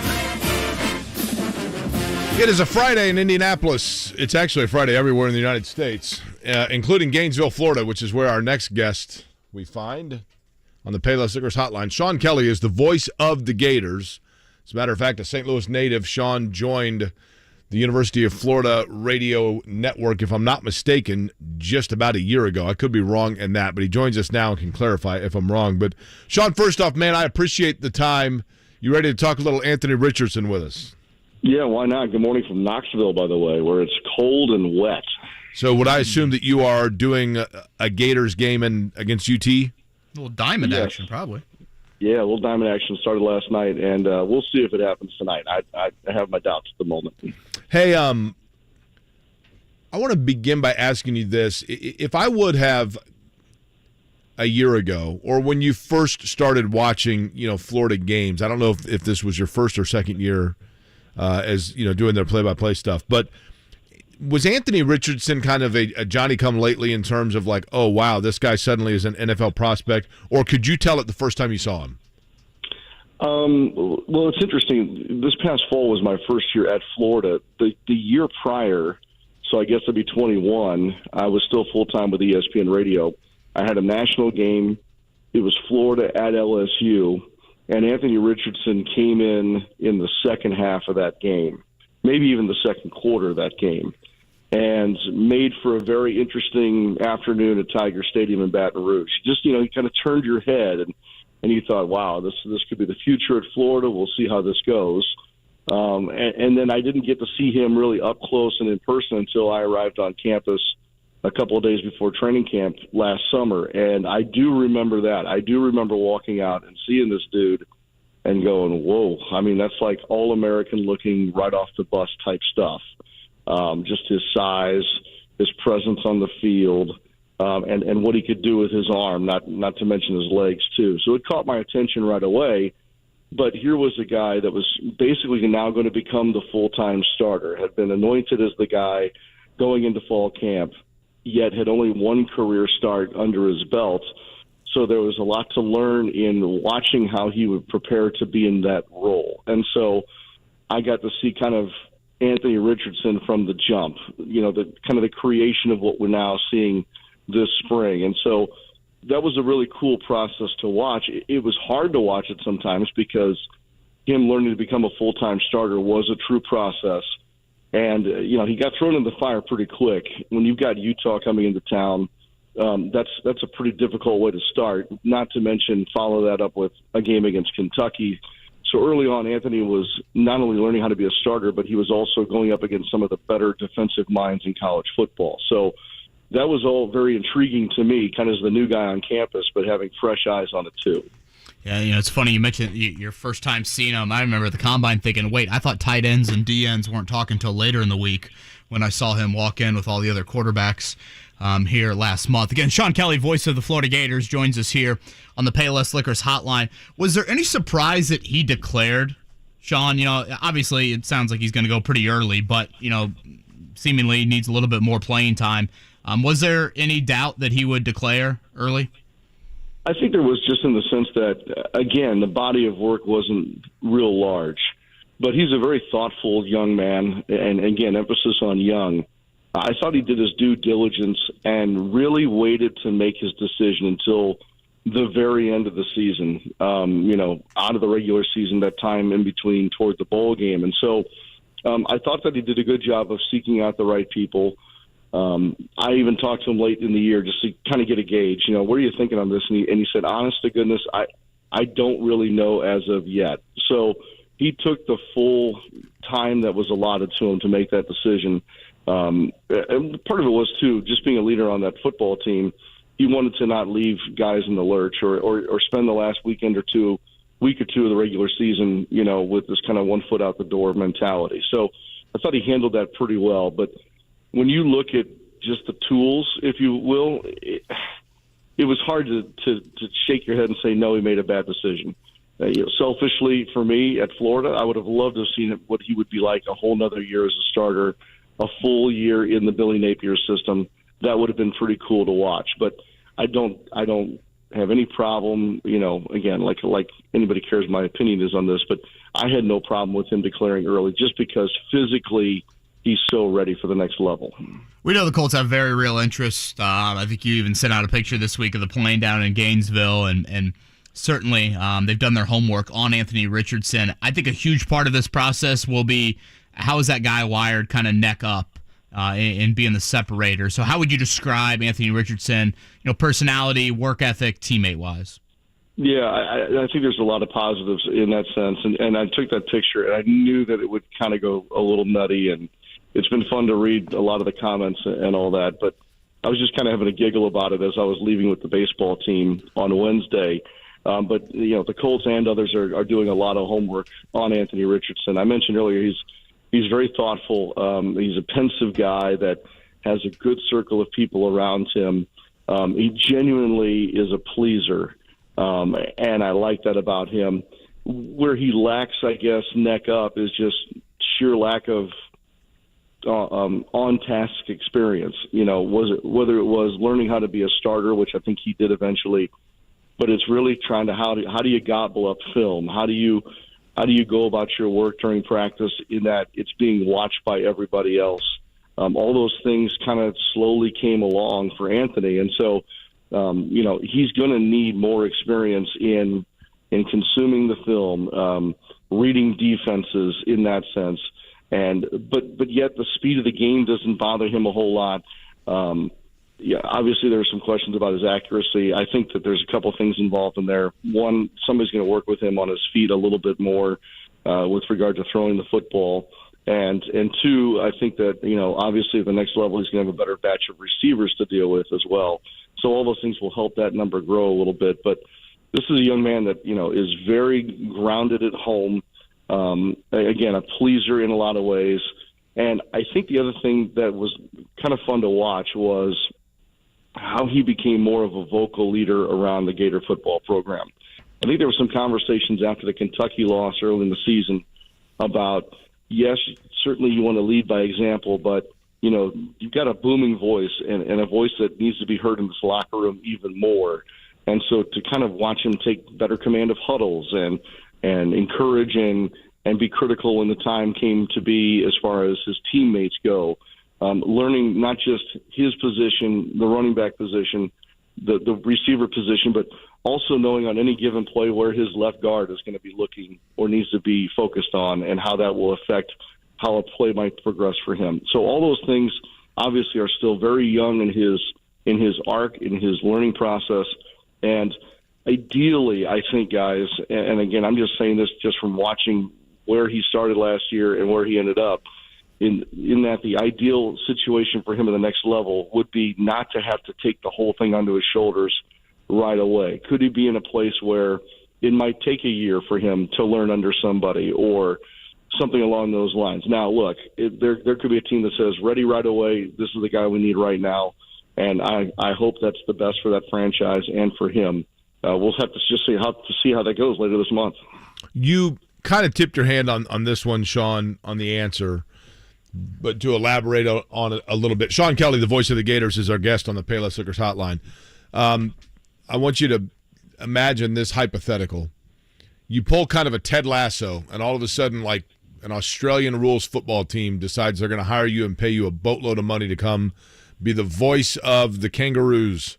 And you're like, all right, I'm going to do it. It's something different. So you go to Australia for 3 years. You completely cut yourself out of the culture in the United States, and you pay no attention to the NFL. You come back to the United States, and somebody says, yeah, Anthony Richardson kind of flamed out. And you say, oh, why? What's the answer?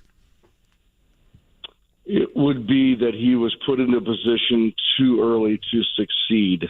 That would be the thing that I think that I would recognize if somebody were to tell me that if I were to leave the country for the next 3 years, because everything else makes sense, right? Look, nobody ran better as a quarterback in college football than Anthony Richardson, whether it was running over people or making them miss.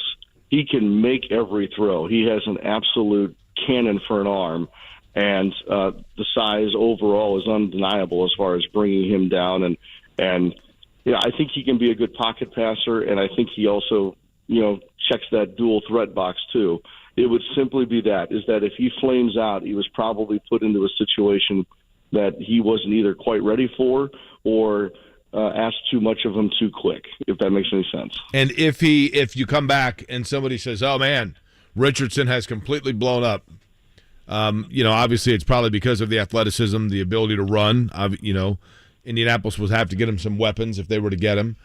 But I wanted you to touch on this. Presumably you would be happy for him because you kind of indicated there that he's a pretty decent guy.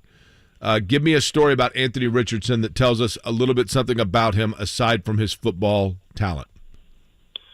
Gosh, it would be this. I never saw Anthony Richardson not take a moment, even on a bad day, to either spend time with a kid that wanted to either meet him, get his autograph, find some way to kind of touch and be in awe of what he was, whether it be, here's this giant human being playing quarterback, or whether it was a hometown kid who, just like him in Gainesville, may playing in the swamp or for the Gators, and here's this guy in front of him and just wants a moment of his time. I never saw Anthony not take advantage of that opportunity to make a mark on a young person. Not to mention the care that he put into a lot of his teammates, whether they were struggling with something with mental health or if they were trying to recover from some kind of an injury. Anthony was always encouraging. And one of the cool things that I got to do with him this past year was I kind of felt like, coming from the ESPN world and all that, I kind of knew what would be ahead for him. And I thought, wouldn't it be a good idea to work with him on his interview skills, have him more comfortable with being that guy that has to talk every day. And so on Fridays, I would kind of spend the morning with Anthony. We would record an interview for the pregame show, and yet I would get to see him kind of interact more in the locker room with his teammates, much like you would see in an NFL situation. In college football, no one goes in the locker room. You don't get that kind of a look, yet I was blessed to be able to have that opportunity to be with him in that situation. And so those are the kind of things, on top of everything else that you hear about his background, his relationship with his mother and everything else, that just played into who this young man is and the kind of person that he is too. Sean, isn't there a story like him, like riding his bike with his little brother as a Gainesville native? They have a very close relationship, right? Yeah, I don't know the full extent of that story, so I can't elaborate a whole lot more on that. So I just know that this was a young guy that probably his whole career was more gifted athletically than anybody else in town, but yet never acted that way or put that in front of somebody's face in a negative way. So all those things I hear don't surprise me one bit. All right, final one. Again, Sean Kelley, voice of the Gators, with us here on the Payless Liquors hotline. At the Masters this week, we were talking about kind of like bucket list sporting events. I've never been to an SEC football game. Should I put the world's largest cocktail party on the bucket list? Yeah, and here's why. Because I was exposed to it for the first time last year. For whatever reason at ESPN, I don't know if it was, Westwood had it or whatever, but as the lead guy for ESPN College Football, I thought for sure I would get to go experience that game in Jacksonville. Well, it never happened. So last year was my first time, and I can't get it out of my mind. When you come over the river, up over the bridge there into downtown Jacksonville, and that whole scene opens up in front of you, it is the most crazy, packed tailgate scene I have ever seen in my college football career. It was a total free-for-all. And it's just this even mix of both Georgia fans and Florida fans. And then you get into the building, and they've got the stadium split down the middle, much like OU Texas or Texas OU, depending on which camp you come from. But, those situations are more and more rare in college football. So I hope that you do put that on your bucket list, because it was more impressive than I was told it would be. And I was kind of gobstruck by the whole thing when I saw it for the first time. Are people just playing Leonard Skinner the whole time? That's what I think of in Jacksonville. No, it's all over the map. It's everything from Leonard Skinner to, Big Daddy and everybody. I mean, it's every kind of music. In fact, one of the kind of cool sights was you park in the parking lot and you're working your way toward the stadium, and it is a full-on block party. Every parking space is a tailgate scene. In fact, one of the fraternities had, those little flatbed trucks you can rent at the Home Depot for $19.95 a day. They rented one of those trucks so they could put a DJ on top of it and use that as the center of their party. I mean, Let's go. Resources, Sean. Resources, right? I mean, it's what college is all about. Kids are smart in college. Now, do the Florida fans, this is what I would find cool about it, Sean. Do the Georgia fans and Florida fans kind of intermingle with one another and soak in the experience together and then go watch the game and then, or is it like totally divided? It's pretty divided. There's not a whole lot of cross-pollination there between those two fan bases. I mean, there are exceptions, but, just like a lot of things with regard to football in the South, friendly in the sense that brother might be against another brother's school, or you may have one family marry into another, but for the most part, there is a strict wearing of specific colors and who you associate with. There isn't much like these days between Florida and Georgia. It just means more. And having gone to the national title game here a few years ago, it certainly means more in the SEC. Sean, great stuff, man. Hope Mother Nature cooperates in Knoxville for you guys, and you get the weekend series in, but appreciate the time. Appreciate it. Great to talk to you guys, too. Thanks. Sean Kelley right there. Chomp. The voice of the Gators. We probably can wait until the draft pick happens, but I do think, and in Richardson's case, it's probably more of a debate how much you play him early. Yeah, well, I thought that was really first off, that I'm much more like open-minded about Richardson now, but I think Sean made a good point there, though, of like, hey, you can't run the risk of him being thrown in too early, right? And that's what Gardner Minshew's there for, if he's the guy. And that's where it gets into this, Jake, like 3 or 4 year process then, right? If you sit him for a year, don't you think then he needs a year of just knock off playing rust? So now you're already looking at year 3, and it'll be a very interesting, how much do you think you can speed things up by throwing him into the fire? I mean, you don't want a Jordan Love situation, though, right? Where like a guy's just on the shelf for 5 years and you have no idea how many cobwebs are there. Which, again, Minshew is not Rodgers, so I don't think you'd necessarily have that. Totally. I get that. It's just, I think it's a really great debate to have of, like, how much can he learn from sitting and how much can he learn from playing? Whatever happened to Aaron Rodgers? I haven't heard from him in like 2 weeks. That's unusual for him, right? I see the Jets signed his buddy yesterday to be the backup quarterback. I mean, he's got friends? Which, again, I say backup. Like, does anybody care at this point? Well, I think Jets fans and Packers fans care. He's going to play how long in New York? If he goes to the Jets, he plays there how long? I'll probably set the over-under at a year and a half. I mean, what's he become? Favre as a Jet? Okay. What the hell is Brett Favre doing here? Again, you look at the Jets last year. They had 7 wins entering December and just fell off. If they get competent quarterback play, all of a sudden are they a playoff team? Mark, next week, Lair Overton going to join us, right? Because the next pick series is starting. So the Colts are going to do that, the behind-the-scenes look into their draft process. I believe quarterback-related. They've shortened the series a bit, certainly trying to be very close-minded when it comes to any public info, but they'll still do something on that. Plenty of draft talk next week. We've got Lara Overton, Dane Brugler, Deontay Lee, so we've loaded. Got it covered. It is crazy to think we're less than 3 weeks away. Mm-hmm. Jake, I've said it before. I think it's the most important, difficult decision the franchise has faced in Jim Irsay's ownership. Yeah, that's fair. Well, I just think Manning, Leaf, and Luck and RG3 were rather... I realize it's a little bit different, but under that parameter, Kevin, I would say the most difficult decision was how to handle the transition of Peyton Manning to Andrew Luck. Yeah, but wasn't that kind of a given with Luck sitting there? Of course, but I mean, still, in hindsight, and I was 100,000% on board with having to release Peyton Manning. I totally get it, and I would probably do the same again. But in hindsight, I think it denied and deprived people of Indianapolis a lot of fun things. The Manning cast would be done from Pennsylvania Street. His kid would be getting ready to play at Park Tudor. He'd be around town all the time.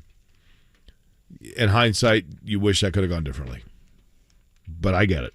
So that was Sean Kelley, again, voice of the Gators. Earlier this week, Dick Gabriel, some insight into Will Levis. And as Mark said, we'll continue the draft conversation coming up next week as well. So we'll see a pretty nice weekend here in Indy. Looks like a nice Friday. We'll update you on where things stand Masters-wise. One of the leaders is on the course through 2 holes here. We'll do that next. Kevin and Query, 93.5, 107.5 The Fan. Hey there, it's Jake.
7-5, The Fan.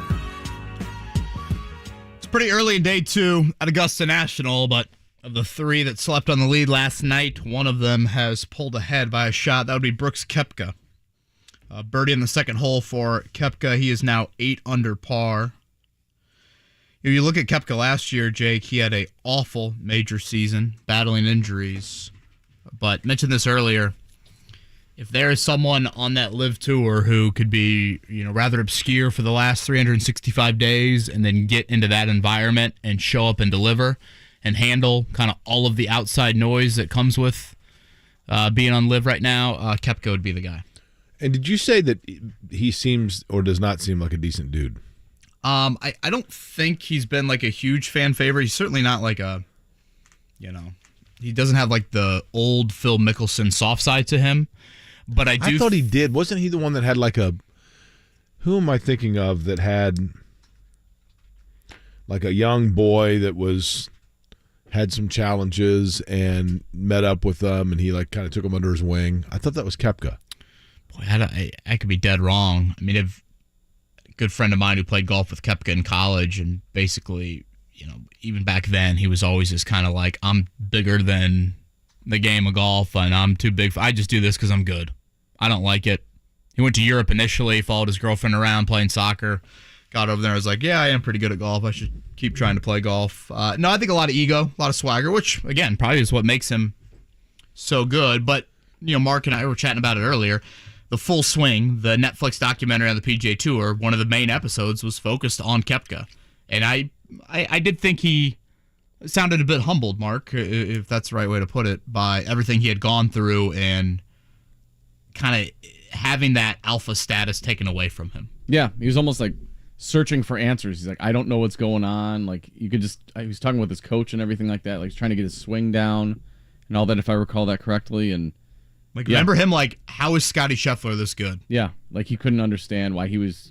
he wasn't that. He was watching Scheffler on the weekends, and he was at home because he missed the cutting and everything. It was pretty fascinating. Which, now that I think about it, Mark, I think it was around the Masters, right? Mm-hmm. Yeah. That episode was focused on last year's Masters, of course. So right now, Brooks Koepka, 8 under par. Later today, you'll have Victor Hovland and John Rahm tee off. Again, Mother Nature this afternoon going to be in question. All right, final hour of the week coming up here. Kevin and Query, 93.5, 107.5, The Fan. Hey, it's JMV for the best in realty. It's Marc Dietel, Marc Dietel Realty. 317-755-4232. That's 317-755-4232. Online, marcdietel.com, MarcDietel.com. Today, Brandy and Indy had an investment property, needed to sell that thing, but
The Fan. I would like to know the weekend plans for both of you, although, Kevin, I have a feeling I know yours, right? Locked and loaded with the Masters, and if the Easter Bunny needs any help, I'm here. Mark, where are you road tripping this weekend? We're actually heading up to my parents' house for the Easter weekend. My mom's doing a Easter dinner and whatnot. Well, Easter lunch, more like it, with the way Easter schedules work out. But brother's coming down from Milwaukee. We're going up from Indy, so should be fun. We're all getting together. First time we'll all be together since Christmas. So nice. Doing that, and then tonight we're going to bring our oldest. Ashley and I are going to go bring our oldest to go see the Super Mario Brothers movie. She wants to go see it, so we're like, all right, let's bring you, leave the other two at Grandma and Grandpa's, and we'll go see a movie. There's a movie? Where have you been? Yes, the new animated movie. Looks good. I'm excited. Is she a big fan, or do you just assume she'll like it? No, she is a big fan. Okay. She likes the video games, and she went to Princess Peach's Halloween. Oh, sure. Mm-hmm. Sure. Peach, always a great Mario Kart driver. The Super Mario Brothers. Uh-huh. I mean, I played a ton of it. Like in 1988, when Nintendo came, 87, 88. Super Mario Brothers, Track and Field, Mike Tyson's Punch-Out. Those were like the three games. Just played an unbelievable amount of that. But Super Mario Brothers, so it's Mario, and then there's Luigi. Was correct, one, right? Yep. And they're brothers. It's me, Luigi. Yep. Man, nothing gets past you.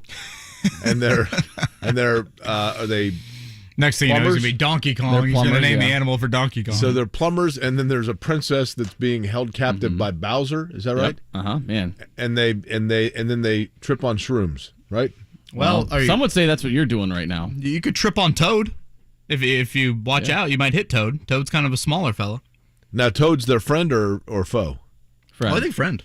Okay. Part of the Mushroom Kingdom. Have you? I don't. Honestly, Jake, you would probably love this. Mark, have you experienced the Children's Museum area where they have the old school video games next to the carousel? Yep. It's so funny when I go there. It's literally all the adults sitting down and playing Pong and Super Mario Brothers and Pac-Man. The one game, Mike Tyson's Punch-Out is the one that I would love. I mean, if I still had a working Nintendo with Mike Tyson's Punch-Out, I would play it all day long. Yeah. We went to Florida, and we went with my sister-in-law and her family to this, like, it's a fun kids place. It's got, like, like a playground area and stuff and all that. And inside there's this giant arcade, and there's like 500 video games. And there's like Mike Tyson's Punch-Out, Asteroids, Contra, all that. I was like, oh my God. Now, my daughter's like, can we play video games? I said, absolutely. Somebody said at Circle Center they have the Indy 500 game up there. Oh, wow. So I need, because I'm a ringer on that. Now, guess a long line for that. The Mike Tyson's Punch-Out, the other boxers were not necessarily politically correct, right? You had Piston Honda, you had Bald Bull, you had Soda Popinski. Who else am I missing here? Bald Bull, Soda Popinski, Piston Honda. I'm thinking Bull. Glass Joe was the first one. Glass Joe's the first one. Yeah. Who was the gentleman? Von Kaiser. Von Kaiser, that was the German Don guy. Flamenco, King Hippo, Great Tiger, Bald Bull. Great Tiger was the Indian fellow, right? Mr. Sandman, Super Macho Man. Are you saying that wouldn't pass today? A few of those probably they'd have a problem with. Even Don Flamenco, who was at the mall. Effeminate. Does the Easter Bunny make as much money as Santa? Well, that's a good question. The Easter Bunny's in a different union. And so my understanding is the Easter Bunny, not as good a negotiator. I would think the Easter Bunny would be more difficult. That's got to be a hotter costume. There's not a costume, Kevin. It's just a hotter environment, maybe. Some people probably have a thing for the costume, though. Could be hotter for some people. Excuse me? I almost view it as kind of like the Easter Bunny's the 6 o'clock JV game and Santa's the varsity at 7:30. The Easter Bunny's got to work solo, though. He doesn't have elves, right? So he's pocketing a higher percentage of the share. So that helps, right? But I would think, I don't know. I mean, do are kids more excited to meet Santa or to meet the Easter Bunny? Oh, 1,000% Santa. Santa's number one in the power Easter rankings. Bunny is borderline scary. Santa's number one in the power rankings for sure, at least in my house. Last year we had an issue where the Easter Bunny forgot where one of the golden eggs with $1 in it, forgot where that was hid. And so of the grandchildren, not all of them received their golden eggs. So It was quite the process to try and retrack the Easter Bunny steps. It can be confusing if the Easter Bunny doesn't leave a map or, maybe didn't have his A game. Had a pop or two when the. I think the Easter Bunny's cool, right? Well, it depends. You can get some pretty frightening looking Easter bunnies. Best Easter basket candy. It's still probably the Reese's eggs. It's got to be the egg. Cadbury cream egg, right? It's certainly not a peep. How about the robin eggs? The Cadbury people haven't even updated their commercial in 30 years. So I don't know how much they're bringing in. How about the robin eggs? Oh, no, thank you. I would go Reese's you don't like egg Whoppers? And then Cadbury. No, I don't like Whoppers. In that order. How was it? Reese's what? Just the Reese's egg. Yeah. Okay, that's number one, like all holidays, I feel like. Hard-boiled eggs, you do or don't eat them? No. No, thank you. Yeah, I'm with you there. Not a fan. Brooks Koepka on the third hole currently with quite the par save there, so he maintains his one-shot lead early on. Again, Koepka has not won a Masters. His major run, pretty darn impressive a few years ago, though. So we'll see if Brooks Koepka can get it done and how much Mother Nature impacts some things. Which day do you think the fatigue really starts to kick in? I mean, you're playing 18 holes for 4 straight days, right? I mean, obviously Sunday you're probably pretty worn down, but which day do you think it really, like, you start to feel it? Yeah, I mean, again, physically, I do think it is a pretty strenuous walk. I don't want to act like you're just literally, hands on knees coming up the 17th hole on Saturday. I would say more of a mental grind probably hits you as the week moves along. But this is going to be a pretty unprecedented Masters in the sense of I think rain is going to dominate the storyline here over the next 48 hours or so. So that becomes, are you playing, more holes in a day? But you aren't going to have the, fiery Augusta National. And by that, it, rock hard and the balls are carom and you have less control of your ball on the ground. I recall John Daly. The 91 PGA is my favorite golf tournament just because it's nostalgic for me, because it was so bizarre. There was so much anticipation for Crooked Stick to host the PGA, and that was unusual, Kevin. I mean, for Indianapolis we'd had the Final Four in 91. We were not used to big events. It's different than now. Yeah. And for the PGA to be held at Crooked Stick was, so bizarre. But it's also, it was the week that I left for my freshman year of college. So I'm sitting in, a room in Lawrence, Kansas, watching everything taking place in Carmel, Indiana. And I'm like, oh my gosh, like that's my home. But the fact that it was John Daly and the famous walk that John Daly's making up 18, the crowd's going crazy and he's pumping his fist. And I mean, literally no one had heard of that guy a week prior, ever, right? I mean, it's quite the Cinderella story, and honestly, it's something that people still even talk about to this day. How many majors did he end up winning? Just 2, right? That and a British? I think that's right. Mark, maybe you can look that up. I think just the 95 British for Daly. But Jake, I don't think anybody remembers the 88 PGA or the 94 PGA. Right. The fact that Daly was such a Cinderella story, and then obviously quite the personality. And does he post up at that Hooters in Augusta all week long? Doesn't his kid have a Hooter sponsorship? Yeah, Arkansas, NIL deal. It'd be great if his kid got to be good. That'd be good for the game of golf. Is he not great? Well, I mean, obviously, I think there's just different levels. Arkansas, I believe, has a player in the Masters, but I don't know if he's like at that level just yet. Now, I looked at a list that says that there's not a single person from Indiana that's a member of Augusta National. Does that surprise you? Well, I guess Peyton wouldn't qualify, would he? Correct. Not really. Do they have a list of who all is in the club? Yeah. Really? I mean, I don't know that it has seems every uber name. secretive to me.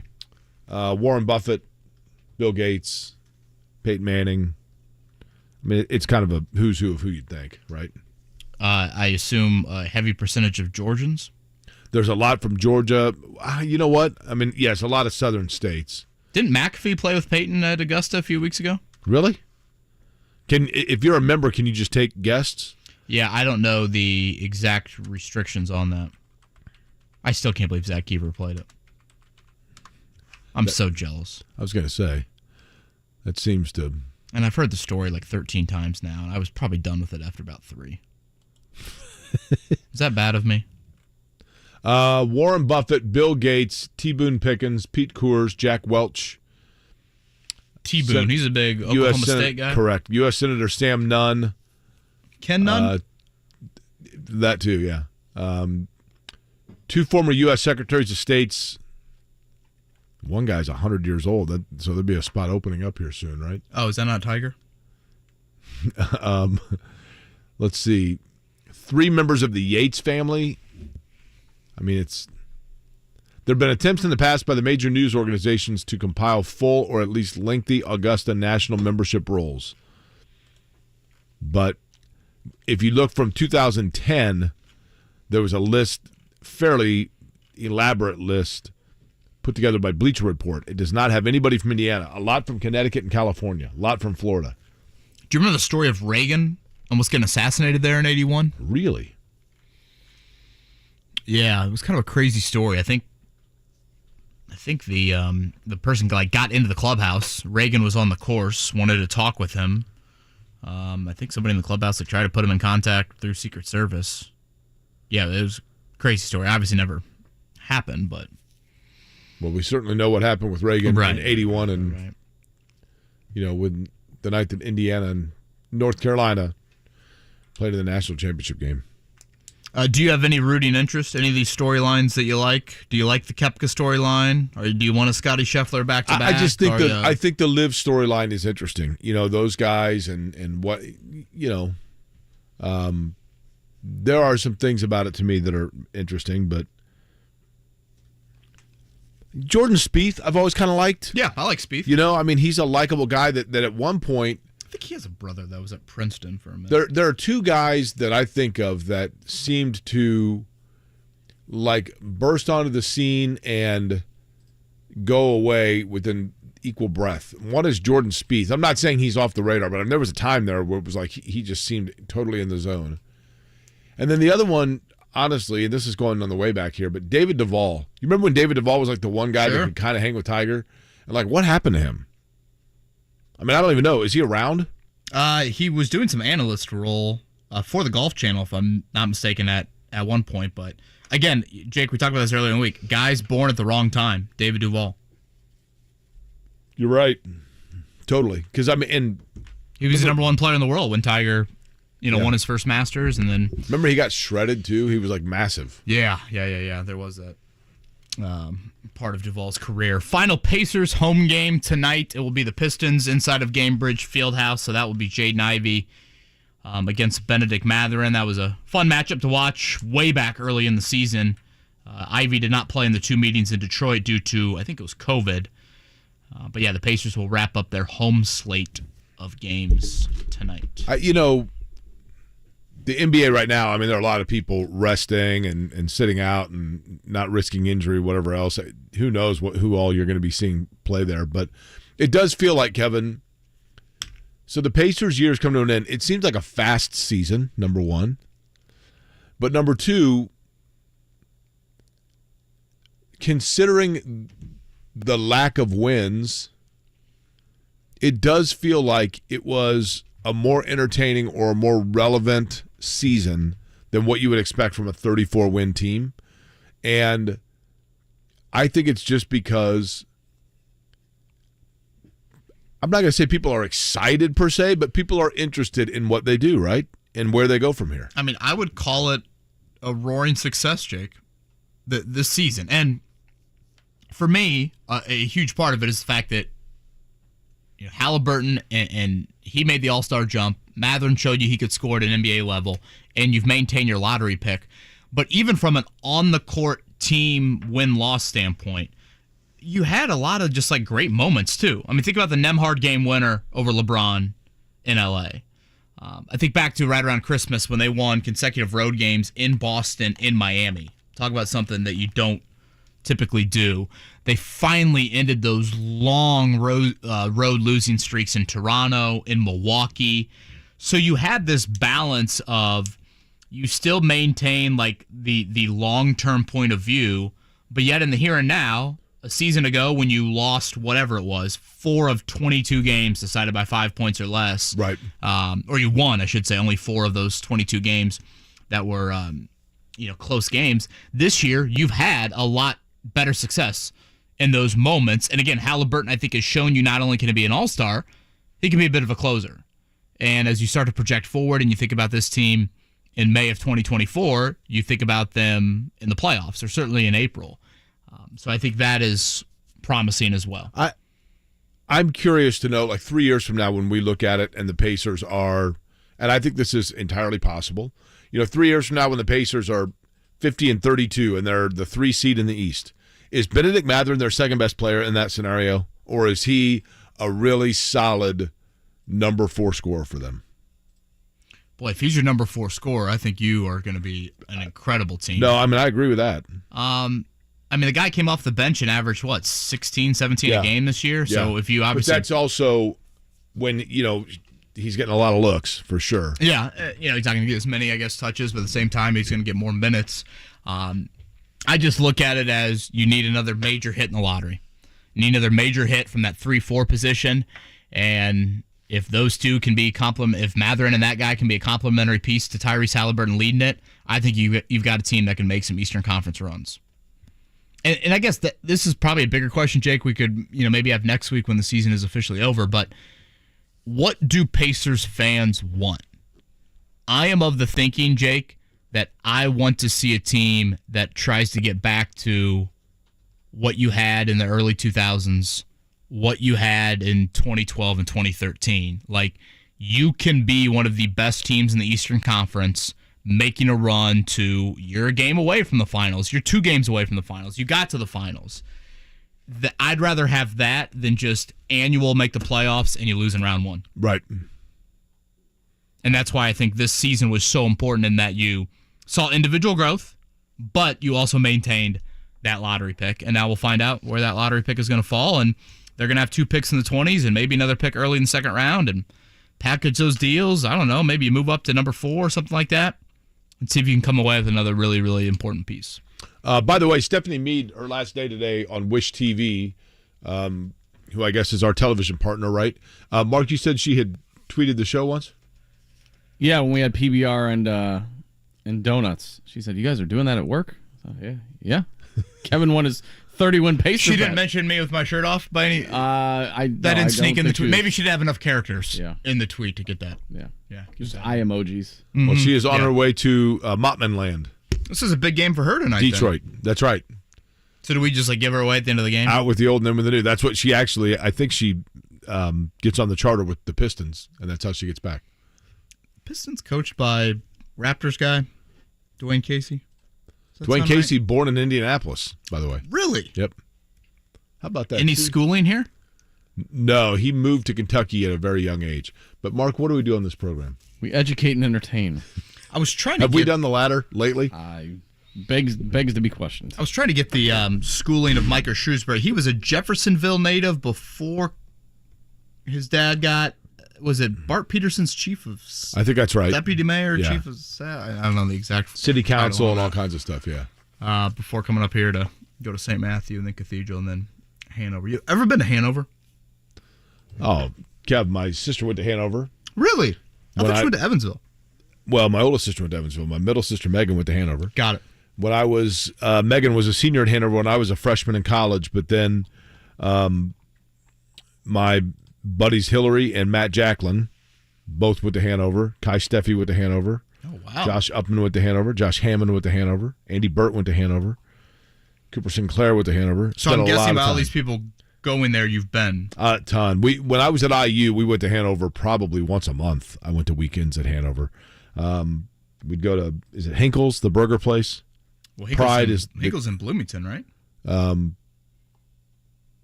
Is there a Hinkle's in Bloomington? Yeah, pretty iconic. Pride is the grocery store that's open, that used to be open 24 hours. You can get them to make you a sandwich right off campus. Have you been to Hanover? No, I just didn't know. Do you jump in the Ohio River? Isn't there a casino close by? Yes, the casino would be close, somewhat close. There's a casino in, I think is it Argosy Casino? We used to stay there in Sparta, Kentucky, right across the water. There's probably one now, I would imagine, like in Madison. But I had a lot of great memories in Hanover. I drove one time from Jasper to Dayton, Ohio, and went through Kentucky. Boy, that Kentucky Speedway is massive and just came out of nowhere. Yeah. and now is used as a parking facility for Amazon cars. Really? Yep, they're leasing out the parking lots. Can we do an oval there or no? You're not the only one to ask that. Problem is, last time that IndyCar went there were like 5,000 people there. And there's a lot of politics within the ownership groups. Speaking of attendance, did you see the local TV markets for the NCAA men's tournament? I'm going to guess. So these are the markets where the highest television numbers were recorded? Yeah, Do they make sense? Let me ask you that. Oh, without question. I mean, there's a massive trend. Miami? No. New York City? No. Houston? No.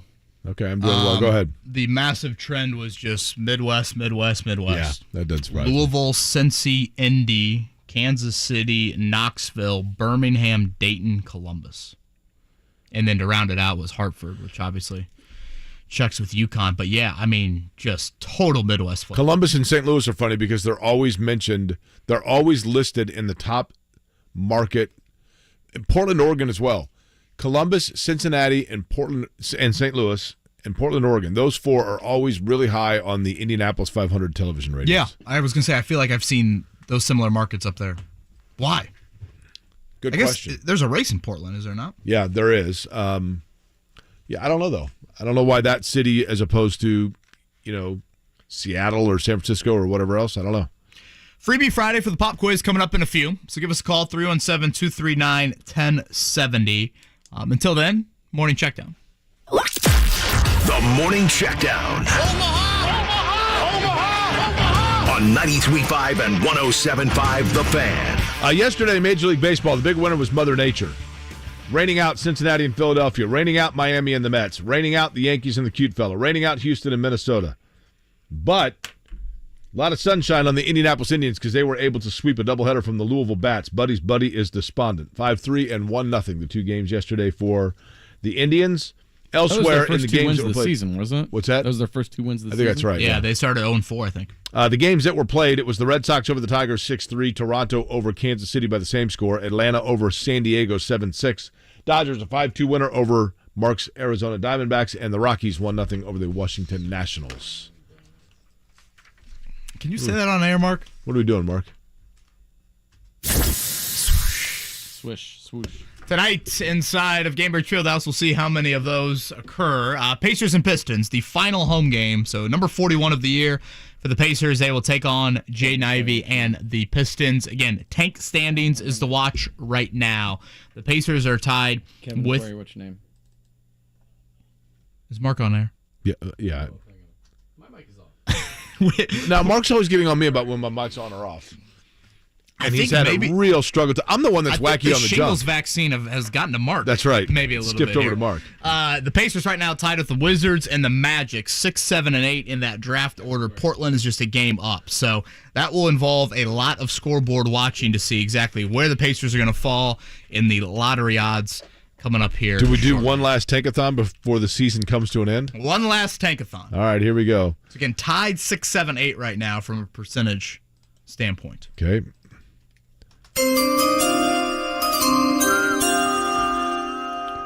With the 9th pick in the 2023 NBA Tankathon mock draft, the Indiana Pacers select Grady Dick from the University of Kansas. Is that how we're going out with the 9th pick? It's the last tank. You want me to do one more just to be safe? I think you need to. There's been times where he's pressed it once and it's been Wembanyama. With the 2nd pick that's better. in the 2023 NBA mock draft, the Indiana Pacers select Brandon Miller from the University of Alabama. That also has, by the way, Jalen Hood-Schifino, 18th to Houston. Trace Jackson Davis, 33rd to the San Antonio Spurs, one spot behind the Pacers. And Zach Edey in the mix, 47th to the LA Lakers. Still waiting on official word, one way or the other, on Zach Edey, That's right. whether he's going to return to West Lafayette or... I like how Mark wasn't pleased with Grady Dick out of Kansas. I was thinking if that was the last tankathon, you can't leave the... Just keep on pressing the button until we make people happy, You can't leave right? the audience with 9th. That's a sour taste. So Brandon Miller, everything's good on that front? Well, I mean, depending on who you ask, right?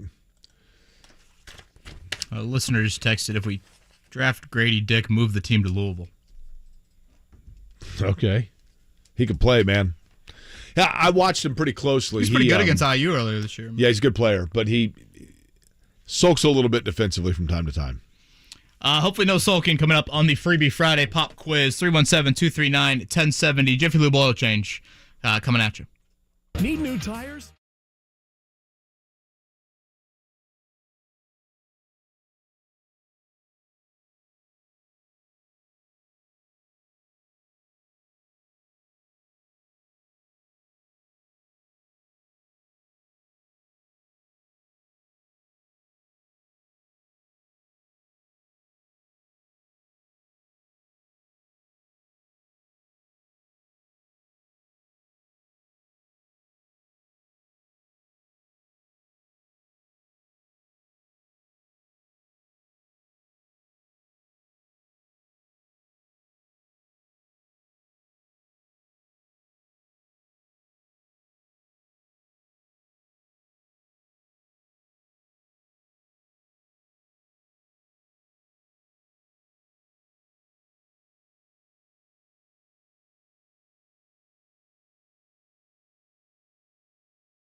JMV. Weekdays 3 till 6. On 93.5 and 107.5. The Fan.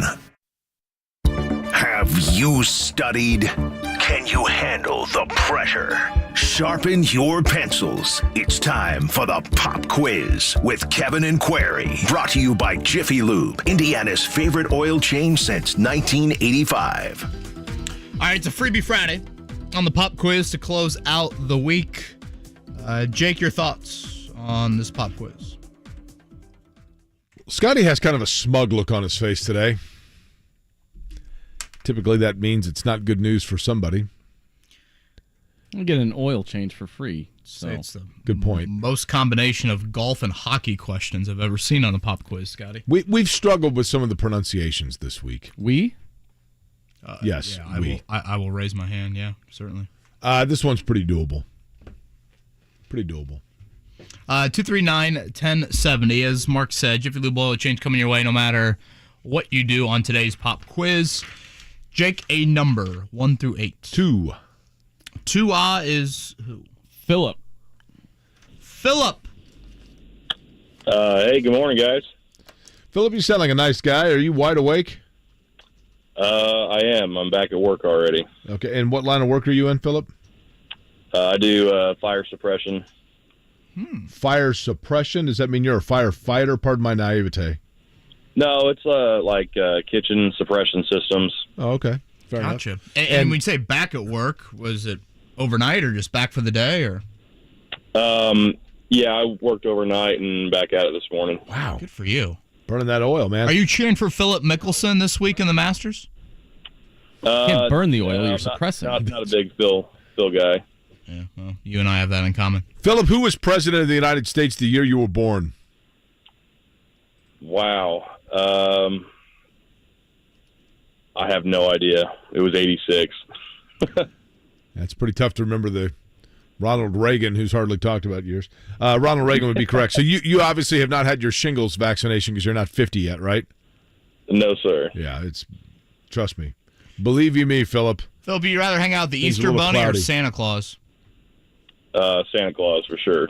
Would you rather hang out with Kevin or Query? Ooh. You always do this to people. Aren't we a team here? Man, you guys are both about pretty Mark? awesome. But I kind of like all the random fun facts. So you'd rather hang out with Mark? I don't know, man. You know, Philip, people tell me I'm folksy. That's what they say to me. They just say that I'm folksy. Would you agree with that? I would agree with that. Okay, good. Philip, and you know hanging out with him means you don't get a lot of words in. Philip, as a graduate in roughly 2004 from high school, that would be from what school? New Palestine Elementary, New Palestine High School. And you, how often do you eat at the Frosty Boy? Maybe 3 or 4 times a year. Okay. That's about it. All right, would you like for me, that would be the folksy Jake, to lead you off with question number 1, or would you like for the more rigid Kevin to lead you off? Let's go with Kevin. All right. Yeah, rigid. Did he say rigid? I don't know if that's a compliment or... I'm telling you, that's what Philip claims. I don't think Philip said that. Philip, number 1. He insinuated round 2 of the Masters is going on today in Augusta. Which of the following is not a leader after yesterday's opening round? Brooks Koepka, Cameron Young, Victor Hovland, or John Rahm? This guy wears a big MLB patch on his clothing. Hits at a country mile. I know Kepler, I know he's leading right now. Rahm, I think, was in second, and I can't remember the other guy. Who was it? If it's not old, then it's what? New. Okay. He's your buddy, Jake. Move on to number 2. All right, question number 2 for you, Philip. By the way, if for some reason after this performance of this show that we've had this morning where I'm wacky on the junk from the vaccine, if we're going to get fired, can you come in here and suppress that for us? Is that possible? Sure. Okay. Question number 2. Tiger Woods finished the first round at 2 over and enters the second round tied for 54th. Should Tiger make the cut, he would tie the record for most Masters cuts made in a row with 23. Whose record would he tie? Whose last name might have been, a nickname of me in college. Jack Nicklaus, Ben Hogan, Raymond Floyd, or Gary Player? Oh, man. Let's go with the Player guy, I guess. Okay. All right, number 3 here, Philip. The Bruins won last night, pushing their win total to 61 and their point total to 127.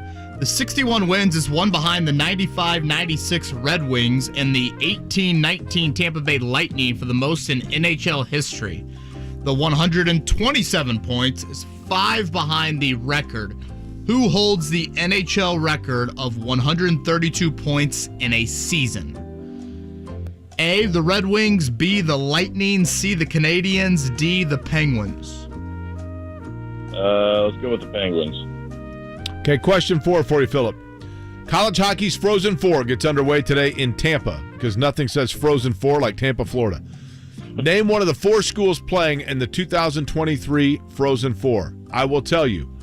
2 of them are in the Big Ten. One of them is coached by a Dunleavy who gave me a hat for the school because the letter of the school is the same as the first letter of my last name. And the other one happens to be in Beantown. So, can you name any of the 4 schools? I think I remember you talking about this hat like 5 months ago. I don't know. Honestly, I have no idea. Want to take a stab at the 2 Big Ten schools? If one of these schools wins, not the Big Ten school, but if one of the schools wins... What state is known for hockey in the Big Ten? People at Cheers will be celebrating. Man, I don't know. I'm not a hockey guy at all. He knows Cheers. There's no way. Are you familiar with the TV show Cheers, Philip? Man, not really. I know 86, he's not familiar with Cheers. You're not familiar with Cheers. Norm?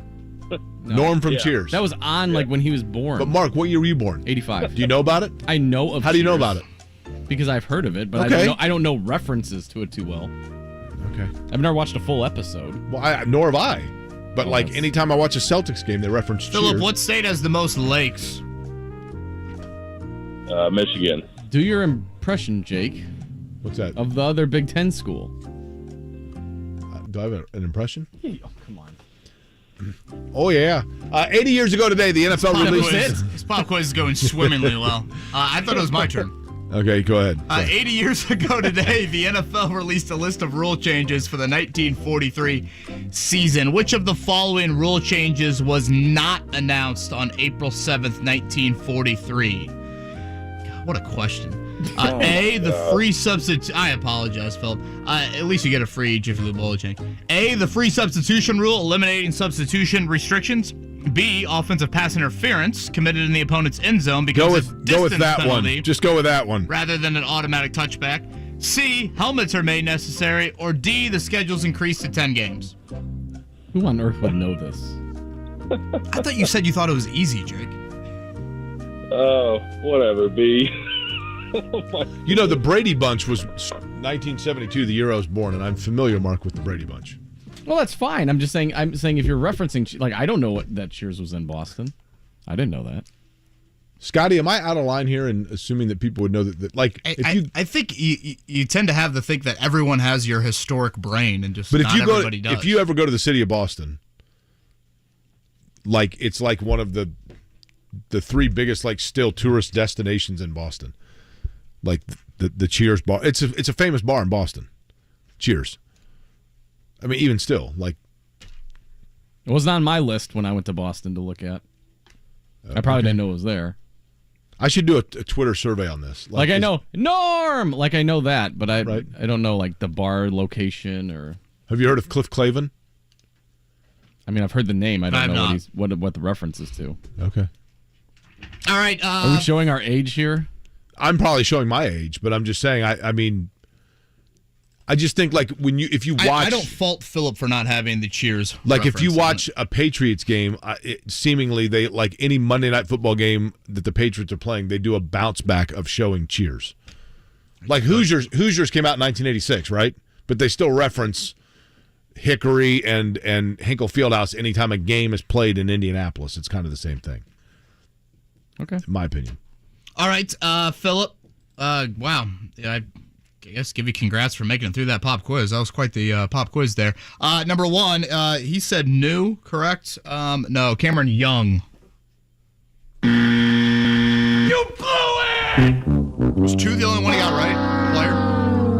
You don't get to come back tomorrow. I think it was. You don't even get a lousy copy of our home game. The Canadians. You're a complete loser. Most points in a season, 76-77. The 4 Frozen Four participants, Boston U, Michigan, Minnesota, Quinnipiac. Is that due to Tampa, like the Lightning success, why they have it in Tampa? I would assume so, right? I that was odd to me. That's not an annual thing, right? Obviously, it must be like the Final Four. They move it around, right? And then number 5 was just a horrific question. I think as far as the cheers thing too, like at our age, are we going back to cheers? Well, I'm just saying, you're at our age, you were watching whenever your parents were watching. So if our parents weren't watching Cheers, our knowledge of it probably isn't that great. You know what I mean? But I think it's okay. Are you familiar with All in the Family? Have you heard of Archie Bunker? Familiar with it, yeah. Yeah, you've heard of it, right? Mm-hmm. Maybe I'm just, I don't know. Maybe I just assumed, but the city of Boston, Cheers is a kind of like how the Cubby Bear is known as a bar in Chicago. I just have always assumed that people think of Cheers as a bar in Boston because of the TV show notably, but also you just see people like on Facebook, you see people that are like, they're in Boston, so they take a picture out in front of the Cheers sign in Boston. Yeah, I think like the very few times I've seen Cheers, I've never seen like a Boston like Red Sox pennant or something in the background or whatever, so I never associated. I always just thought it was kind of like obviously a fictitious Sam Malone. bar. I've never watched the show at all. I thought it was terrible, but the bartender of the show played for the Red Sox. Yeah, Woody Harrelson, like Woody from Cheers. You're not. That doesn't ring a bell. I know he was on there. I know the very surface level of Cheers, but I don't even know location or anything like that. I think we'll put the Cheers conversation to rest. No, here we're gonna do a full hour on Monday with one final break to close out the week.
Wouldn't you like to get away?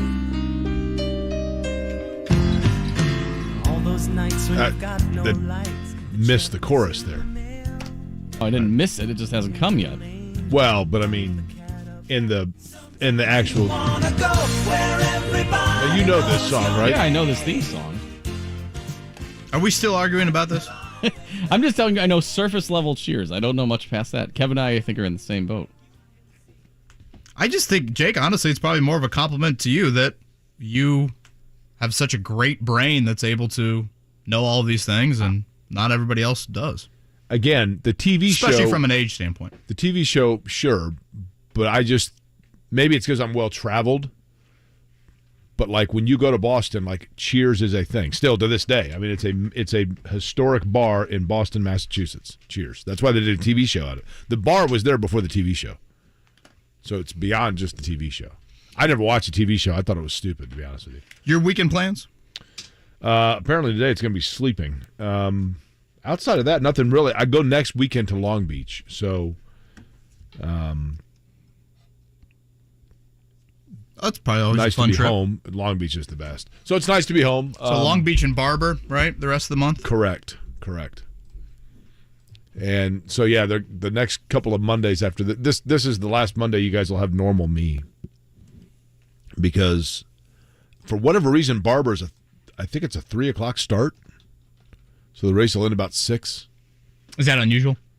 Yeah, it's usually like a noon race, I think. Kind of makes it tough for people to get back, right? Because you're leaving at 6. Most people probably drive down for the race.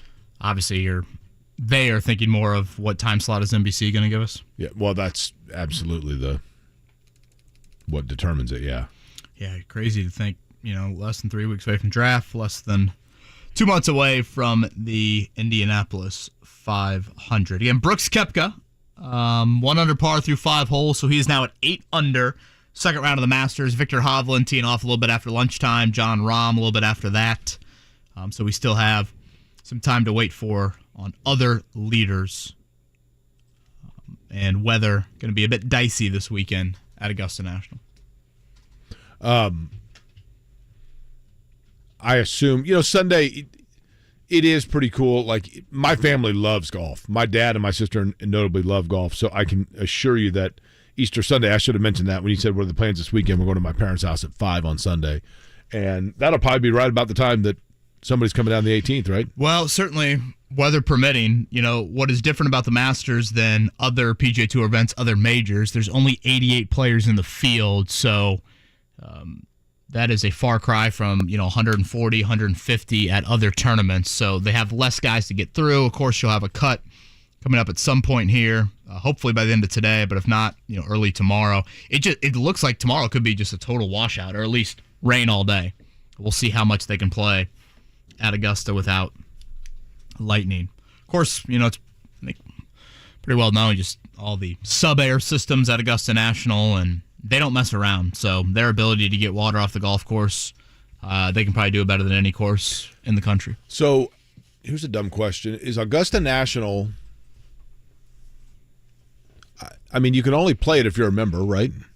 So are there like days in the summer where just nobody signs up and it's just closed? Because there's only 300 members. Well, if I'm not mistaken, I believe it is closed in the summer. Their months of operation are winter. Really? Mm-hmm. I'm pretty sure that's the case. I mean, I wonder what the overall revenue stream is just to keep it like looking like it does. You know what I mean? Well, I think certainly a huge part of it is what they're able to produce this week. Oh, yeah. From a merchandise standpoint. Well, from can you imagine what a membership probably costs, though? Yeah, it's like $40,000 annually, isn't it? Oh, I think it's more than that. Yeah. It's got to be more than that. It's rather stupid and rather snobby, frankly, just the exclusivity of it. The golf club or the golf course, I'm sure I told you guys this, that I've kind of become a regular at, is the Palo Alto Hills Resort and Golf Club. I told you about that, right? Mm-hmm. That's where I went into. Open September 15th, Augusta. Okay. Palo Alto Hills and Resort Golf Club, I've got a couple towels from there and, just Went in, made myself at home on my way to a red eye in San Francisco. Stopped off. Got some pen seekers. Got a steam, yeah. Got a shave. It's great. The pimento cheese and that sandwich, thing's like $100,000 a year. So, I mean, it's ridiculous. The pimento cheese sandwich purchases alone pay for the azaleas. So. I would think that last night at 20 Tap, I almost got pimento mac and cheese. Oh, thought about it. Decided to hold off. I would think that Augusta National would be $40,000 a month. Honestly, honestly, yeah, I would say membership dues are rather out there. A little bit different than joining, insert your Hillcrest Country Club. Yeah, it says initiation fee is a one-time charge ranging between $20,000 to $40,000, and the monthly dues range from $300 to $4,000 annually. How do you get $300 annually? I can't believe it's that inexpensive. It's the most elite and exclusive club in the country. And I think you go through the vetting process is so thorough. Yeah, that is the thing. You are not just simply saying, "Oh yeah, here's my resume. I want to join." Where's the waiting list? I think these memberships are passed on. And like who makes a nomination? Well, I've always heard that if you ask to join, like you automatically nope. Like you're not going on any sort of waiting list to get to join whatsoever. $30,000. 100 to 300,000 is your initiation. Dues are 30,000 annually. Yeah. That's still way lower than I would have guessed. I would have guessed it's $300,000 a year and $1 million up front. But the other process is does someone have to drop off before you can then be asked to be a member, or pass away, or just I can't imagine anybody doesn't renew their membership. I think there are a lot of questions too about could they potentially expand. There's been some talk about building a second golf course. What would that be used for? Would it be similar to Augusta? They have this women's amateur tournament they've done for about the last handful of years. It's just a very unique, obviously, course. And then the broadcast of it. We talked a little bit about it yesterday. When you get on the weekends, you'll have 56 minutes per hour of broadcast. They do not. There's no corporate feel to the Masters. Can an average person just driving through just go in and get a tour? No. Like if you and I were on a road trip, can we just pull into? No. I'm almost assured that that's a no. Magnolia Lane would be the entrance. I think you will be turned away at the gate. Bob Kravitz, I thought, had a great line in a column a few years ago about it would be like putting Augusta National at 38th and Shadeland. What do you mean? Like that's what the town of Augusta, Georgia feels like around this place. Really? Oh, yeah. Yep. Yeah, we parked in a shopping center one year. They did buy some land for an actual kind of parking field, but it's probably a whole commentary we could do about something like that. You know what I mean? Certainly. Don't think this is glitz and glamour around the property. It's not that at all. Not that at all. But the land is very unique, and as they built it. Interesting. I had no idea that part. Good luck to the Easter Bunny. Glad to hear the weather will cooperate for him or her. Mark, safe travels. Thank you. You guys as well. I know you're staying more local, but still. And then, Jake, you going to be in the building tonight for the final home game? I'm not going to be there, actually. And I know better now than to say cheers to you guys for the weekend. I'm binging season 1 when I get home. Mm-hmm. Yeah. You're going to make Ashley drive, and you're just going to watch on the car ride up there. It's supposed to be beautiful all weekend long, and especially next week as well. So everybody have a wonderful weekend. I will close out with Jason Day. We'll don the green jacket. I will go with Cameron Young. Mark? Still saying Rory. Still Scotty? saying he makes a change. Hovland! Oh. Scotty, I've got a nice way on Mr. Hovland and Mr. Day as well. I like Jason Day going off early this morning. I think that will be the better wave. You have to like Cameron Young, Jake, because he's the MLB guy. He is? Yeah, Rob Manfred was a member at Cameron Young's father is the pro at Sleepy Hollow Country Club in New York. Rob Manfred is a member there, and they got when he made it on tour, they got sponsored a Headless him. Horseman running around that place. Waiting for that. Remember when Ben Curtis sponsored by the NFL and he'd wear NFL shirts for whichever city he was playing in? Payne Stewart. That was 91 PGA, I think, here in town. Everybody have a great weekend.